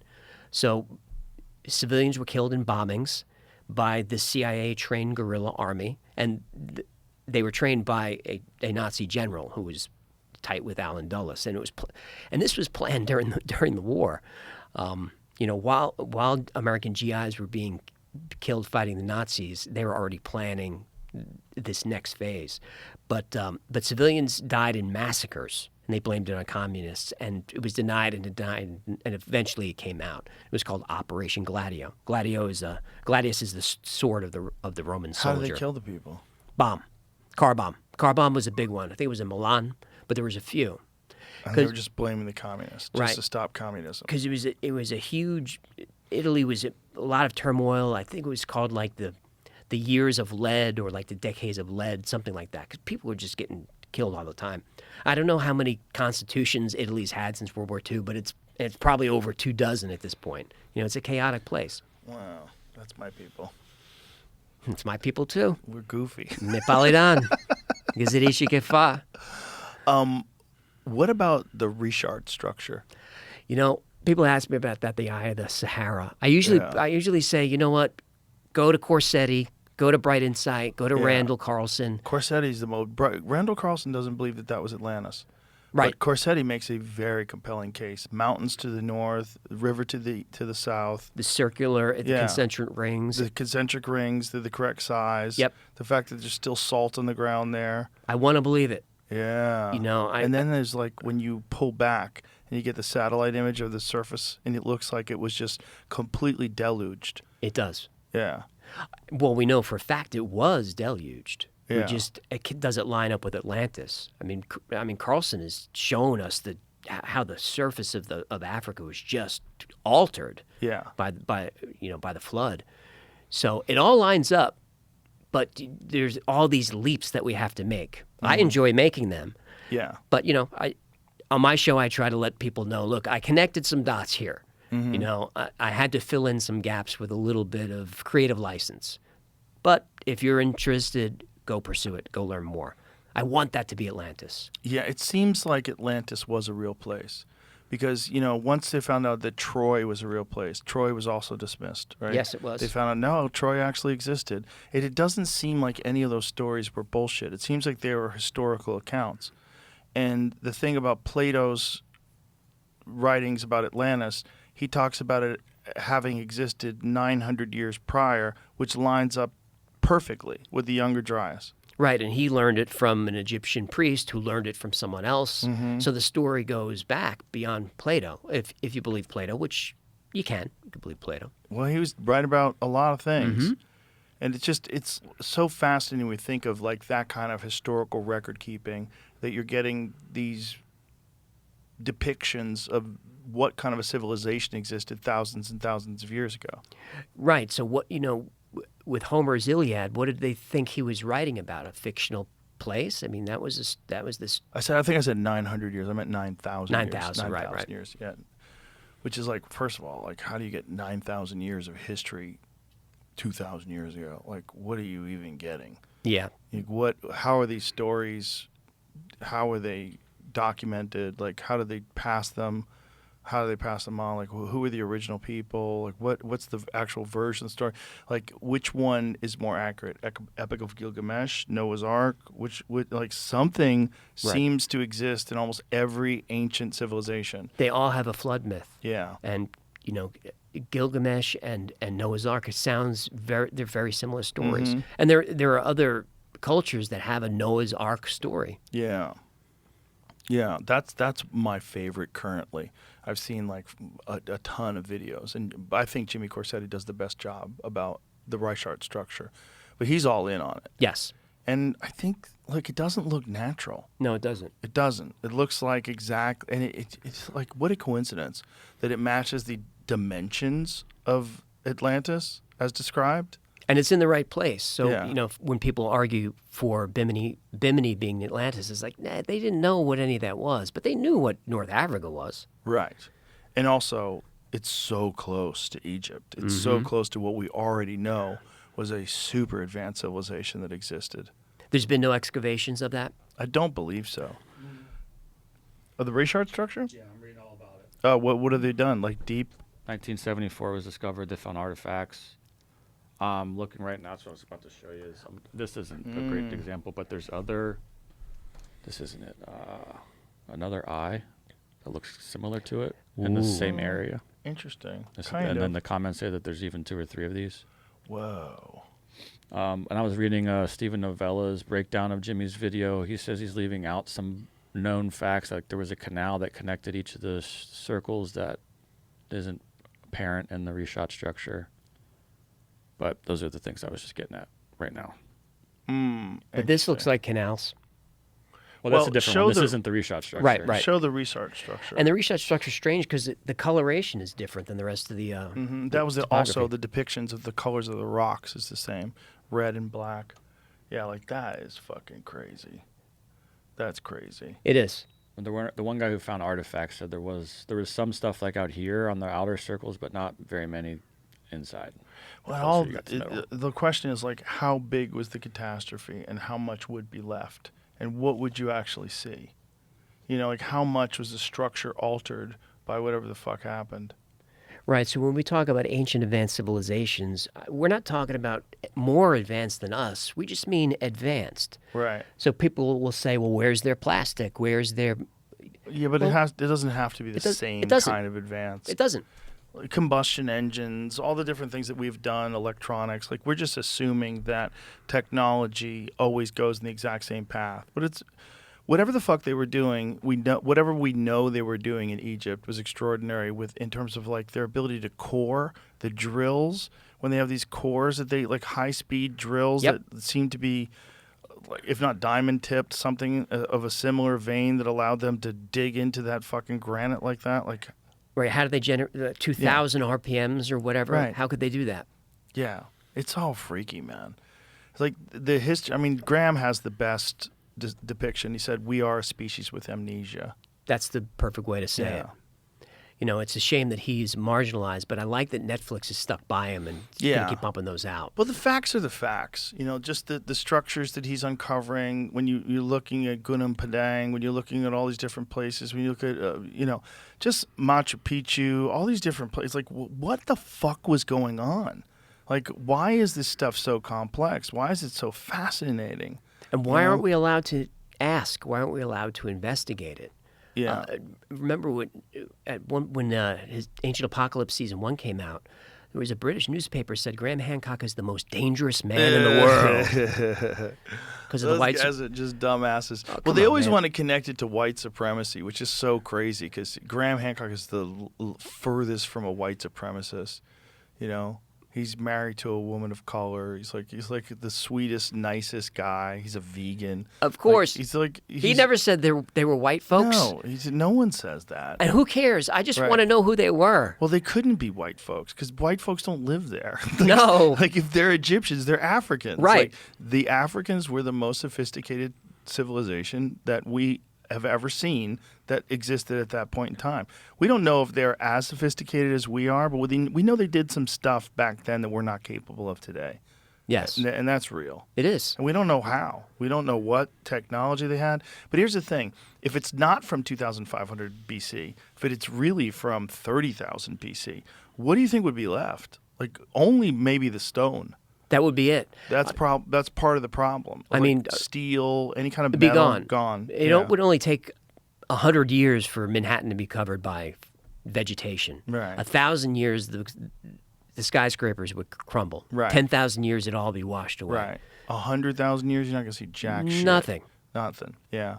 Who was that British archaeologist that we brought up the other day, Jamie? With the where he has this like really good point that human beings have been in essentially the same form for the last 300,000 years.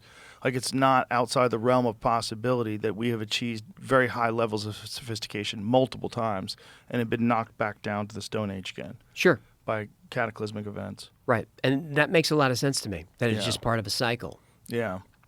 You know, the doomsday clock it's kind of a real thing. You just get to a level of technology where you just are too dangerous for your own good. We're not sophisticated enough for nuclear weapons. We're not smart enough to have those. No.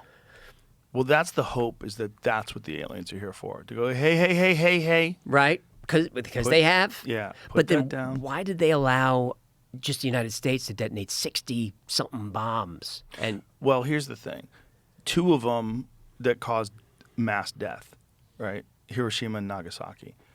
But that's also when the UFO started showing up in mass, and I have this comedy club called the Comedy Mothership, and the rooms are named Fat Man and Little Boy. okay. And the reason why is because in UFO folklore, after those bombs were dropped, that's when the mothership started showing up. Right. Yeah. And in some tests, you can see stuff in the sky in the films. I think you can see something at Castle Bravo. Could be wrong, but there are some tests where you can see stuff in the sky. Like, what was that for a few frames? Like, they were keeping an eye on. I hope they are. Yeah. That would be nice. Please. That would be nice. Well, listen, AJ, I love your fucking show.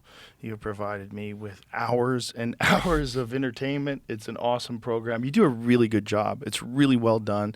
I don't know who's doing it with you and how you produce it, but you guys fucking kill it. Thanks, man. Great team. It's a great show. The Y-Files, it's available on YouTube. 4.73 million subscribers, so I'm not alone. And you guys have only been around for how many years now?